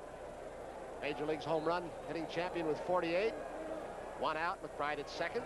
Phillies trying to come from behind. Royals 5, Phillies 1. Schmidt has struck out and dropped the bunt single on Brett. Chopper going to be trouble. Brett on a tough hop. He recovers the ball. He made a fine play. He got Schmidt just barely, but how Brett recovered and threw Mike Schmidt with that great speed out, Tommy. It was a fine play. Watch how far towards second base he has to go. It's his short hop, knocks it down. He stays right with it, and his great arm gets Schmidt just in time. You got to believe him, especially now when he says the other night he could have made the 2 plays on the balls hit off Larry Gura. Brett did go way to his left. The ball very fortunately popped right up in front of him, and good work, Harry Coyle. You could see from that first view that he was out at first base. Dutch Rennert at first base has had 4 plays that are matters of inches and literally tens of thousands of seconds when that foot hits the bag and the ball hits the glove, and he has been right there every time. Saving that base hit prevents some problems for Leonard. McBride still stationed at second with 2 out, 1 strike on Dal Unser, who's 0 for 2, 2 flyouts. Breaking ball gets away from Darrell Porter. Just off the end of his glove. It'll be a tough official scorer's decision. He didn't move on that ball, Tony. I don't know how they're going to rule it, but he didn't seem to shift. And Darrell is a pretty good catcher. Let's take a look here and see what we can see. He didn't move. He just backhanded that ball. If I was scoring it, I'd give him a pass ball, but I don't know what they're calling it.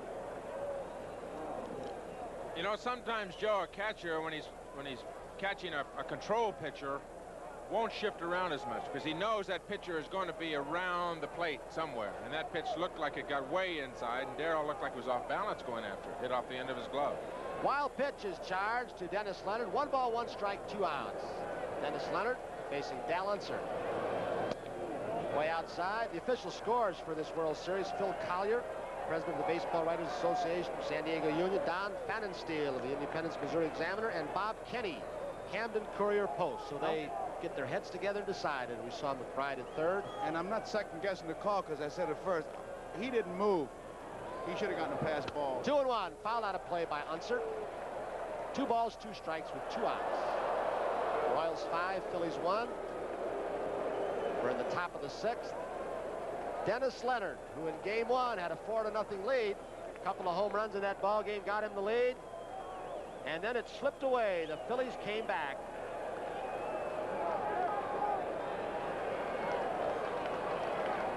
Leonard with McBride at third, really taking more time. Unser is also getting his thoughts together. Breaking ball, he got him. Slider out of the strike zone, but he gets Dal are for a strikeout, so he strands.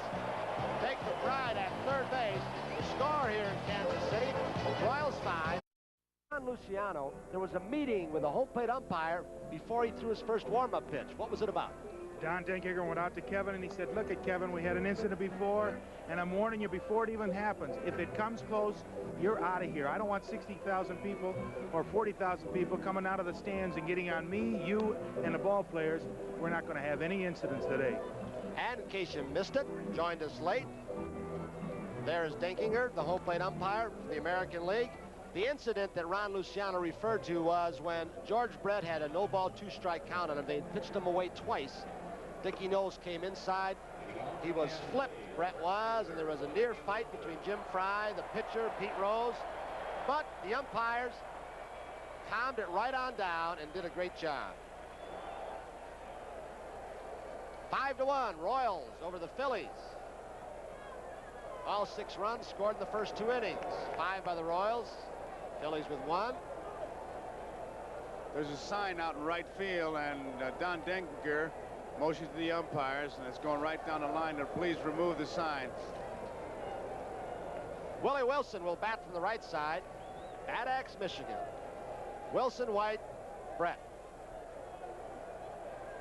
There is the bullpen, Kansas City's. Sauchier's first pitch to Willie Wilson. Gets away from Boone, 1 ball.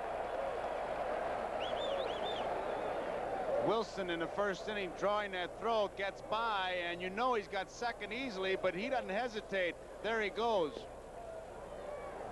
2 balls, no strikes to Willie Wilson during the regular season. Hit .304 left-handed, but right-handed .361. That is his natural side.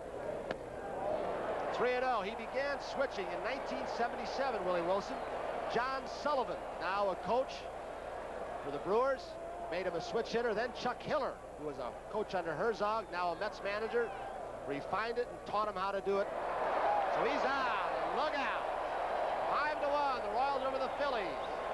So Kevin Sauchier walks the first hitter he faces. The wrong one, probably, Willie Wilson, and it'll bring Herm Starrett out. He's the pitching coach. Tony, as he walks out there before Tom, I know you got an idea what he's saying. That shadow is going to be a factor. It is right now covering home plate, and it's going to get tougher and tougher. Herm Starrett going out to talk to his young pitcher, Kevin Saucier. Kevin's numbers, when you look at him, pretty good. 7-3 with a 3.42 ERA in the 1980 season. Pitched just 50 innings. If he does have a problem, and this is why Herm Starrett went out to talk to him, it'd be with his control. And Willie Wilson, 4 pitches and a base on balls.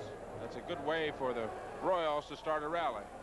If you hadn't noticed, as the pitching coaches go out the mound during the course of the series, watch it the next time, because Connors and Starrett approach it differently. Billy Connors will go directly to the pitcher. Herm Starrett will always go to the catcher and talk to him first and then walk with the catcher. He wants to find out from the catcher first, because pitchers do lie at times. He or don't know.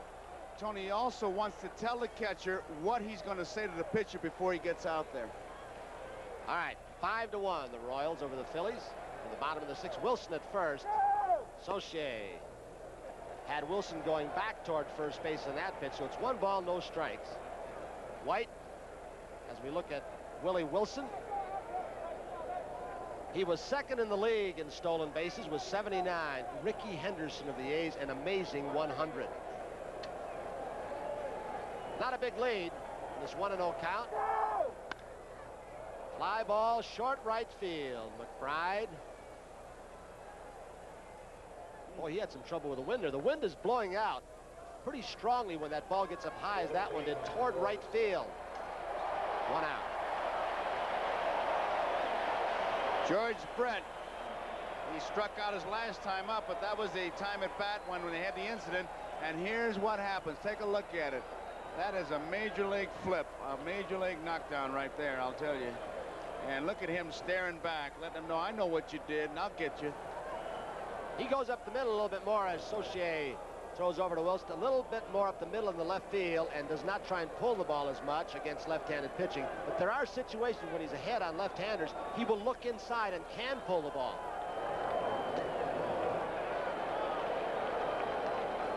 One ball, no strikes with 1 out. Brett the hitter. He has triple scored a run, grounded out hard in the second inning of second base, and then struck out in a tough breaking pitch from Knowles. 1-0 to George. Wilson back. Tony Saucier has a rather awkward move. Not really a good move, but it's awkward enough really that it'll freeze runners once in a while. They can't really tell which way he's going. It's the high knee kick. There it is. Left center field. Dal Unser. He battles the sun, and he makes a nice catch. Made it look easier than it was into that sun. So Brett, for the third time in this ball game, hits one right on the nose, but he's finally retired. Well, for the second time, he struck out the last time. Wilson's still down there at first. I played with Dale Unser in New York for several years, and he is a center fielder by trade and an outstanding center fielder with an excellent arm, good hands. Dale is a heads-up, 100% ball player all the time, always into the ball game, always knows exactly where the runners are, how many outs, etc. A real mental player. Willie Mays Aikens. They tell us he does not like the middle name Mays used anymore, even though it is officially his name. He wants to be known as Willie Aikens. Next year it'll be W.M. Aikens. If he keeps on going like this, they won't know how to put his name in the record book. He has 2 home runs today. 1 ball, no strike on Aikens. The other time up in the 4th, he struck out. His second home run was really a blast deep into the bullpen in right field.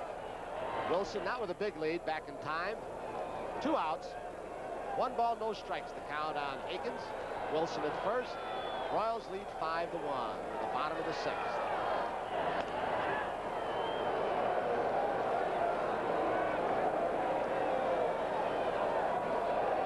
Wilson has not had a whole lot of opportunities to run in this World Series, but he's going to get a free base right there as a breaking ball. It's away from Bob Boone, bounds into the stand, so he's given 1 base, and it will be charged as a wild pitch to Saucier. Boone has gotten a workout today after a short night, Joe. He's had a big workout the whole series, and he's done some job of blocking it, but that was just a wild pitch.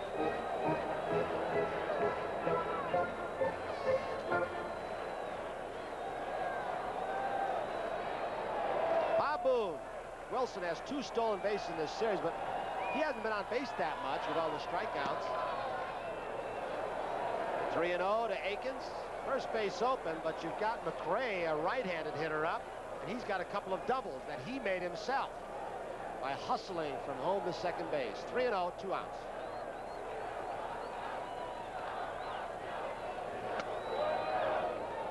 Three and 1. Wilson, some of the times he's been on, the situations haven't dictated that he steal. Many times you had a slower base runner in front of him in this series. 3-1. Way outside, Aikens is on. He'll have to pitch to a tougher hitter against left-handers, Hal McRae. So Aikens with 2 home runs and a walk and a strikeout. Now comes Dallas Green.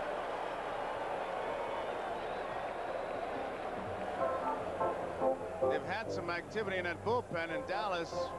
When he comes out, that usually means he's going to make a pitching change. He is going to make it. Brewster has been loosening up for the Phillies, so Saucier will be leaving. There you see Brewster. Another change. Well, we're in the bottom of the 6th with a score: Royals 5, Phillies 1. Brewster in Japanese, but we have broadcasters from literally all over the world here, and that is a Japanese broadcasting team. As Brewster comes in with their notes, Corey Leibel on our handheld camera into that area. It is amazing where this ball game is going. Game number 4 of the World Series, as did the first 3. 215 television stations in the States. Additional U.S. pickups, American Armed Forces Radio and Television Service, live satellite television feed. Goes all over the world: West Germany, Italy, Spain, Korea, Philippines, Panama Fields. Feeds, we could go on and on. Canada, of course, friends up there, Bermuda, Dominican Republic, most Latin American countries, Taiwan. It is amazing where this place goes. The Netherlands, Antilles, would you imagine would have gone there? And I didn't name them all. I'm thinking of the times that they're watching the games, because tomorrow's game, for example, starts 4:30 Eastern time, and I just wonder where they hear it in those areas. Warren Brewster, the 4th pitcher. Christensen started, Knowles, Saucier, and now Brewster with 2 men on for Kansas City and 2 outs. Could you read that scouting report on Brewster in Japanese? Just the first line, where it said 6 feet 2 inches tall and 185 pounds. 1 ball, no strikes with 2 outs. The Royals lead 5-1. We're in the bottom of the 6th. Chopper Rose with a nice backhand will go to second base. He is so alert. He took the easy way out, flipped the ball. So Brewster with one pitch pitches out of a jam for the Phillies, and the middle relief has been pretty good. So the score here. There's a delay in right field, that sign. They just are kind of anxious to get that sign on. They keep putting it down, and they keep asking to take it off.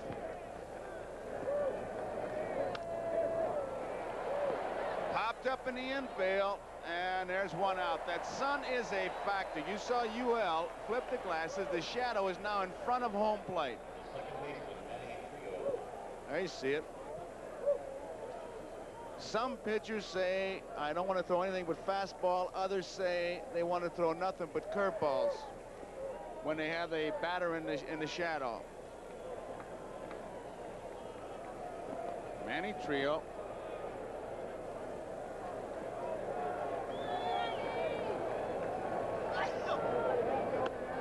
It's a strike. Tom, when you were pitching and the hitter was in the shadows, what did you try to stay away from? Just try to stay away from the ball upstairs. Keep it downstairs as much as you can. More difficult to see a ball downstairs than upstairs. Time was called. A big beach ball came out of the bullpen area. And that's about the way the baseball's been looking to Willie Aikens, like a beach ball.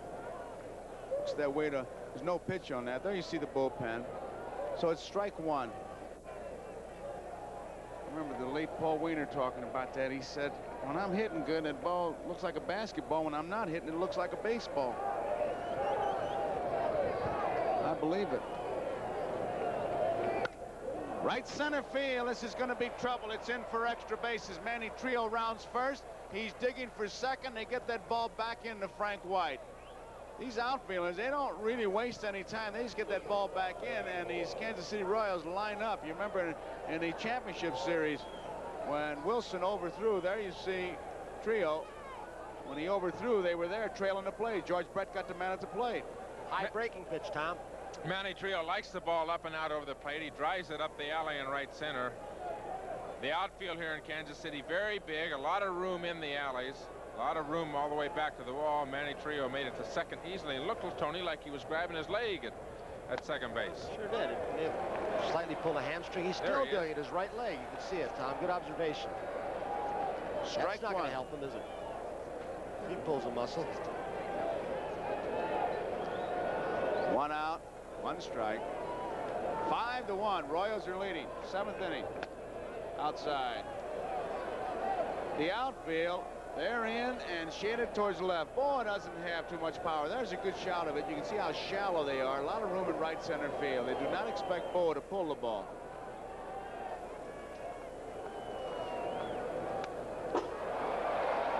One ball, 2 strikes. Quisenberry in the bullpen for Kansas City. Tom, I don't think after the first game performance of Leonard, he should be tired going into this late part of the ball games. But any team you pitch against who's got the comeback potential in the Phillies, you got to throw every pitch with something on it. It means a lot. He's thrown a lot of fastballs too, Tony. He's only thrown 75 pitches so far. We're in the 7th inning, which is a terrific number for 7 innings. Down the left field line, it is a fair ball. Wilson, playing shallow, was able to keep Trillo at third. There's a ball hit 4 feet, maybe not that far inside the line, but they had him played perfectly. And sometimes the scouting reports are laughed at, but there was a pretty good example of playing a man a certain way, pitching him that way, and getting it done. Perfect example of that, Joe, no question about it. The book on Larry Boa, pitch him away, play him away, and there's Willie Wilson right by the left field line. Holds Boa to single and holds Trillo at third base. I'll tell you, the way Brett reacted too, he really watched that runner at first base. Here it is, it scoots to the left with that English, and Willie Wilson got to that ball in a hurry. We told you about his throwing arm. It's not that strong, but on artificial surface, the ball gets to you a little quicker, and he has infield instincts. He's off, and that speed makes up for a lot because he gets to the ball a little bit quicker. Billy Connors leaves. And there's Tug McGraw. He's been the workhorse of the Philadelphia Phillies bullpen. He's seated on the bench right now. It's a 5-1 ball game. Royals are leading. We're in the 7th inning. These Phillies threatening. They came from behind in all their ball games in the championship series, postseason play. So 4 runs. Not that big a cushion. Bob Boone. Booney singled his last time up. Deep left center field. Wilson going way back, way back, way back. Makes the catch. Oh, what a catch. Trio scores 5-2. Sheer speed did that.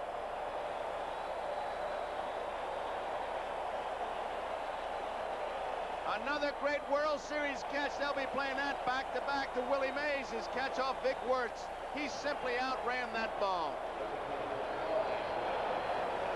He excites you on the bases, at the bat, and he just did it in the field. When you figure where he was playing Boone, very shallow. Look where he started from and how far he had to go. He's battling the sun, a crosswind, and if that did not remind you of Mays' catch off Vic Wertz, nothing will. His speed is outstanding, Tom. He looks absolutely like a split end here, Tony, and he was recruited for a football from some in New Jersey, and they said he was the best running back in his class east of the Rocky Mountains, and that's why the University of Southern California wanted him. He was a tremendous prospect for football. Here's Lonnie Smith. There goes Bo again. Here's the throw. They'll not get him.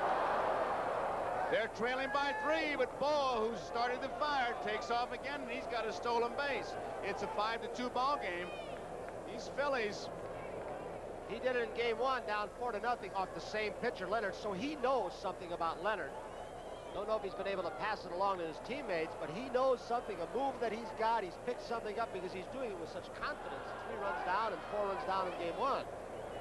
He is 3 for 3 as far as stolen bases in the series.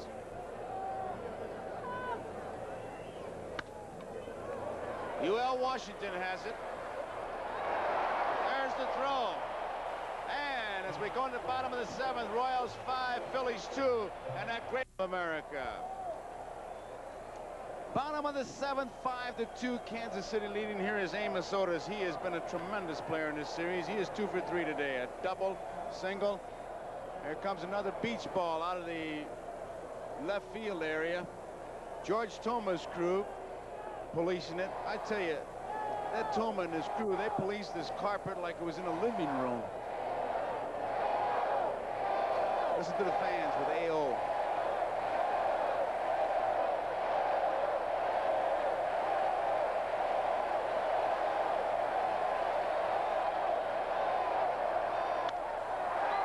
Right center field should be no problem for Maddox. 1 out. And Merle Harmon is down with manager Bill Verdon, who thought he might be here. Let's go down to Merle. All right, Joe, and a week ago today, Bill, you were involved in one of the most bizarre games probably in baseball history. A triple play that wasn't. Was the ball caught or not? Now, as you sit here and watch this game, are you thinking, hey, my team should be out there? Well, I think the club that deserved to be out there is out there. They come back. They wouldn't be beaten. We played a good series, but they won the ball game. All right, now what's the key to who's going to win this thing? Well, I think right now it's probably pretty even up. Take your pick. I got to root for Philadelphia. I know a little bit more about Philadelphia than I do Kansas City. Some of these pitchers from Kansas City club I haven't seen before, so I really intelligently can't pick a club, but I will root for Philadelphia. All right, Bill, thank you very much. 1 out, back to the booth. Okay, Merle, thank you, Bill Verdon. Isn't he something? Lose a tough series like that and say the team that deserved to win is out there. Nobody likes losing, but somebody has to lose. And those Houston players should be very proud. It is line foul down the third base line. 2 outs. Joe, the way the extra base hits were flying around here in the ball game, if you weren't keeping score, you would almost think that Kansas City's got about an 8-run lead. And it's really something. It's only 5-2. Phillies have not been blown out at all. There is Ewing Kauffman, the owner, the late Ernie Mel and Earl Smith, who went to Ewing Kauffman and said, hey, we need a ball club in Kansas City. You got the money, let's open up the wallet. He did, and he is living a whole new life. He's enjoying it. They pioneered a great organization here, Mr. Kauffman, the Royal Lancers. 3 balls and 1 strike. Brewster, Warren Brewster. 5-2. He has one leading. Excuse me, Joe. He has one of the most expressive face I've ever seen in a pitcher with that jaw. Walked him. Porter is on, and it brings brings up UL Washington.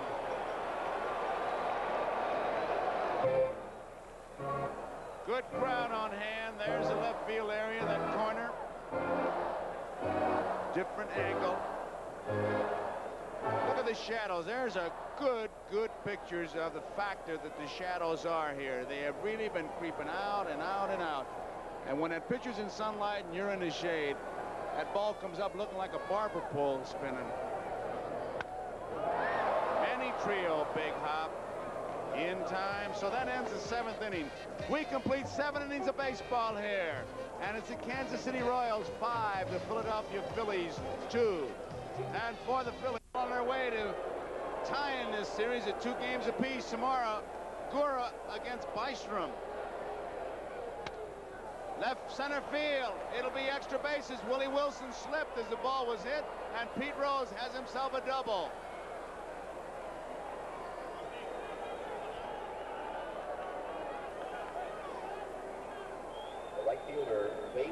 The man who has ignited more than one rally in his career, that's for sure, Pete Rose. It's been silenced more or less in this series, but here's his first extra base hit, a double up the alley in left center field. Charlie Hustle, Pete Rose. Jim Fry is going out to that mound, keeping in mind that these Philadelphia Phillies have been coming from behind. He has motion. He's going to make a change, Tom. They don't wait very long with Dennis Leonard. One of the things that Dennis Leonard does when he gets tired, he begins to drop his elbow below his shoulder and gets underneath the slider, underneath his fastball. But he's going to get a great hand from the Royal fans.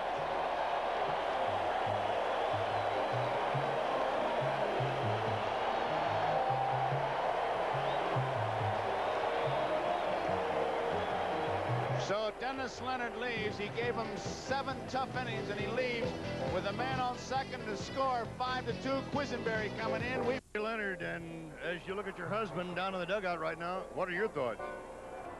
I'm sure he's very happy with the results of the game. I mean, it's not over yet, but I think he's pitched a real good game, and I'm sure he's real happy. Okay, you were in Philadelphia, right? I sure was. What happened after that ball game? Did you discuss it? Dennis doesn't like to discuss the games. He never takes the games home. I take them home. That's probably why he doesn't take them home. He came back from the game. We had a lot of family there. He was real relaxed, and you can't look back at the past. And we sat down and we had a couple of drinks and just relaxed and laughed it all off. And we said we're going to go get him today. Okay, Audrey, thank you so much. Now back to Joe. Quisenberry against Bake McBride. Thank you, Merle. Audrey Leonard. There's a strike. He's the big man out of the bullpen for these Royals, and these fans react. McBride, who doubled his last time up.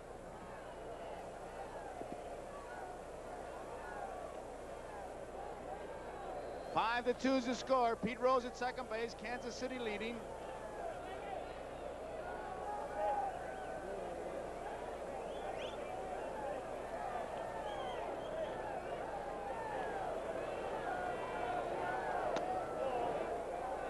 One ball, one strike.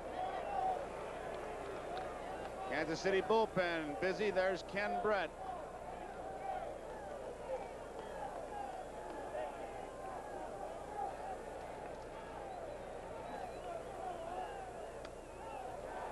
Two balls and one strike. 5-2. Keep in mind, if McBride gets on, the tying run will be in the batter's box, and that's Mike Schmidt, the on-deck batter. Mrs. Leonard said, Audrey Leonard, the game is not over.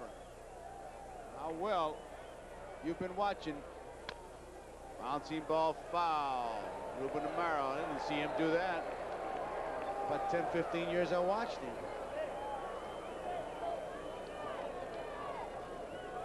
Rose at second base. Quisenberry, calm. They say he had to work on his temper, and now he seems to have it under control. Easy going. Jim Fry. He's got Brett in the bullpen. But Quisenberry was an overhand thrower, and he got in college, and he said he got a tired arm, a shoulder, and he kept dropping down. Bouncing ball to White. To first in time. Rose moves to third. There's one out. Brings up Mike Schmidt with Del Unser on deck. The third baseman, Mike Schmidt. Tom, I don't know why I get this feeling, but twice off Quisenberry, Schmidt has hit the ball hard, ball's down and in. As far he's trying to go the opposite way on that sinker. I would like to see him change his pattern and go away. I talked to Mike yesterday about that, and he said he tries to hit Kent Colby the same way. He tries to hit him up the right center field alley. Feels he can drive that ball, even look for the ball inside, and still is able to inside out the ball and drive it up the right field alley. There's a good shot from the center field camera to see how Quisenberry will work against Schmidt. Also the shadows. Ball one. Phillies have come from behind 6 times in September, and all 5 of their postseason wins. As Tony mentioned yesterday, they've won 23 of their last 30 road games. It's popped up. Hurdle says, I'll take it. Rose is tagging up. Here he comes. Here's the throw. It is 5-3. Rose scores, and it's Royals 5, Phillies 3. And Darrell Porter, who was standing in the third base line, got out of the way because Pete was not going to slide. Had that play been close, he was going to take a shot at Porter. Like he did, it was at Pujols in the championship series, Houston. Here comes Hurdle's throw. It was Bochy in the championship series. He was not going to slide at all, and Porter went out of the way and took a little swipe tag. So 5-3 the score now, and here is Del Unser. Unser is 0 for 3.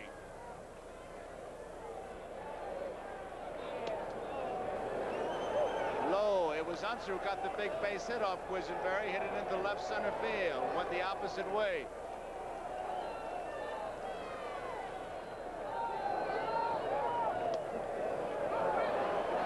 Two balls, no strikes. Mike Schmidt drives in a run. Unser's a much better hitter, Joe, when he goes with the ball, tries to hit the ball up the left center field alley. When he tries to pull the ball, as he did earlier in the game today, he let the fly balls to right field. That's not the way Del hits. Base hit to right field. Hit it hard. So he's on, and the tying run is at the plate, Gary Maddox.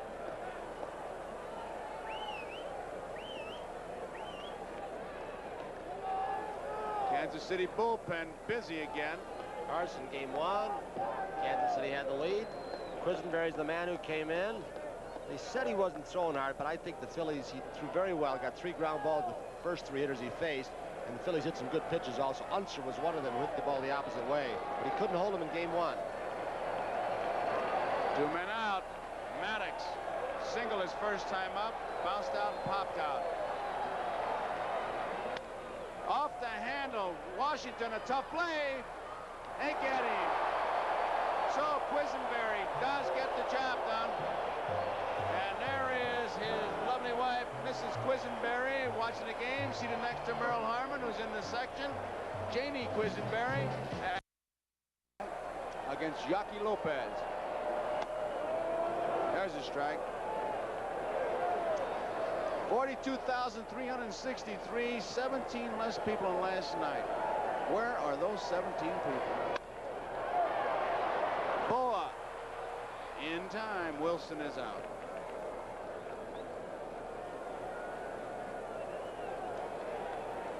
A lot of talk today around the batting cage, or some talk was about Boa and that ball that was smashed at him last night. And there were always the brave souls who will second guess and say, he should have taken that one in the chest or taken it on the kneecap. Boy, I'll tell you, it's easy to talk when you haven't been in the arena. You have to react that quickly. It's very instinctive. There's a strike to Frank White. I asked Larry about that. You know what he said, Tony? He's trying to get out of the way of it. I mean, as honest as he could be, I was trying to get out of the way of it. I don't blame him. Foul ball. I can just hear those old ball players. All that money those guys are getting.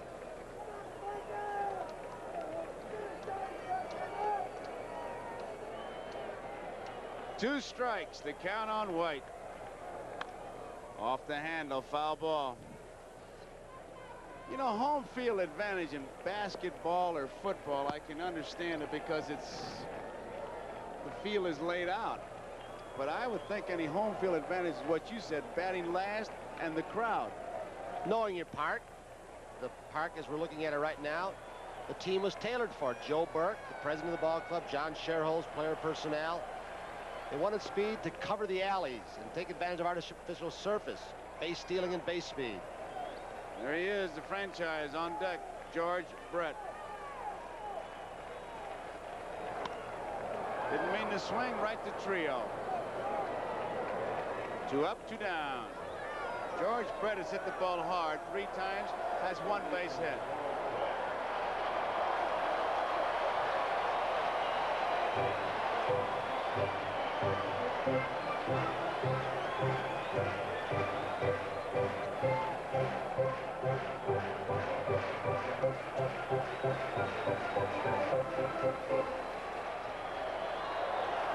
Brett, 1 for 4, and he's made some good plays in the field.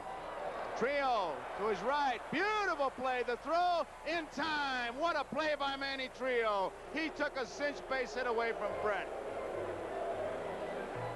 Only that strong arm, Tony, can he make a play like that? Well, all we need here is Doug Flynn from the Mets, Willie Randolph from the Yankees. We'd have about the 4 best second basemen in the game. Trio and White have really put on a show. So, rather have the last 3 guys in the lineup up against you in the 9th inning, but they have been very productive in this World Series. Trio, Boa, and Boone.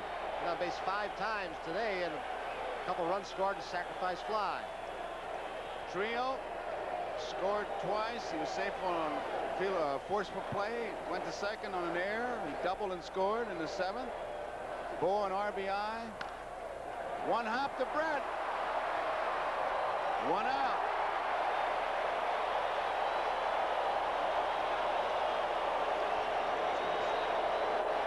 As this builds up, you're going to hear an eruption.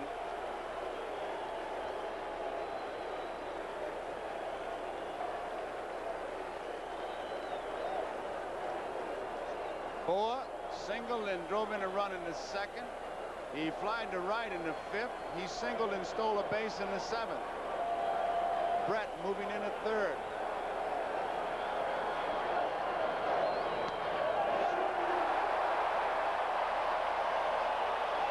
Strike 1. Aikens in at the corner at 1st. Brett in at the corner at 3rd. 1-1.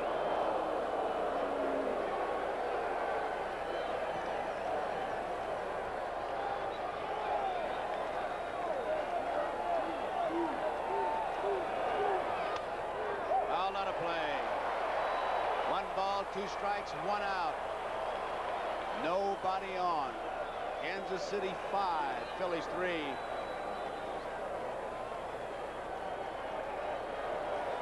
That's Janie Quisenberry looking on as her man tries to nail it down. He did it 33 times during the season. Here's a tough play. Foul.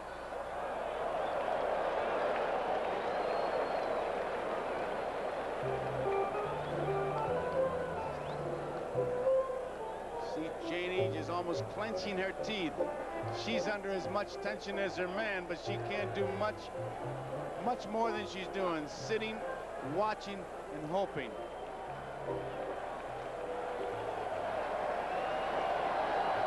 And laughing. Nervously. Foul ball. The wife. Mostly in the background, playing wife and mother during the day hours, coming out the ballpark and having to be Miss Glamorous baseball wife. Super ladies. White. 2 outs.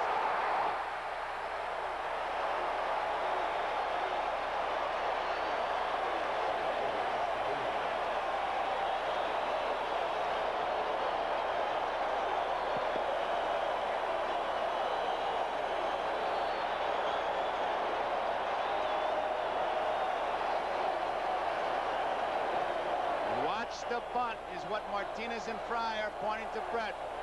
The crowd, like in Philadelphia, they will broadcast an umpire for you. Something a little bit unusual, though. You've seen it before, Joe.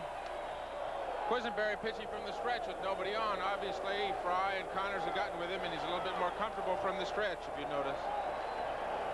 There he is. Ball 1. Foul ball. 1 ball, 1 strike.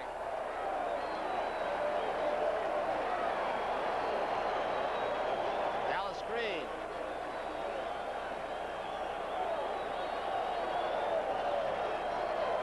Once again, Jimmy Fry saying, watch the bunt. I don't know if he showed enough appreciation for that play that Frank White just made on Bo, who slaps and runs. That was a good play.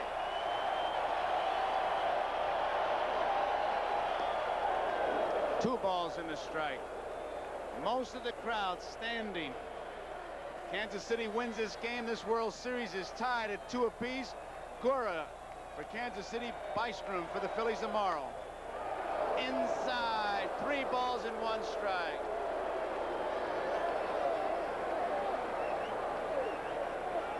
There's Rose. Says it all for the Philadelphia side.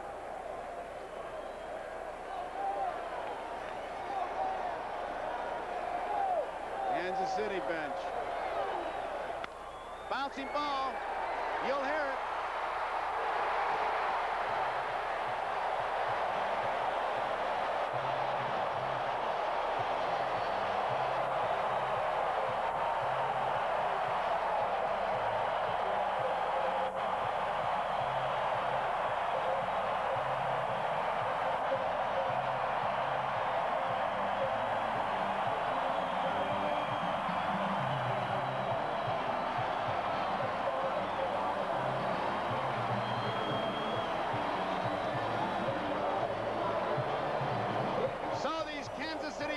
React. The series is tied 2 games apiece, and it's a cinch. It's back to Philadelphia. 5 runs, 10 hits, 2 errors for Kansas City. 3 runs, 10 hits, 1 error for Philadelphia. The winner, Leonard. Quisenberry is saved. Christensen was the loser. Game-winning RBI. George Brett's home run in the first. Tomorrow it's Bystrom versus Gura. Joe Garagiola for Tony Kubek and Tom Seaver saying so long. Kansas City 5, Philadelphia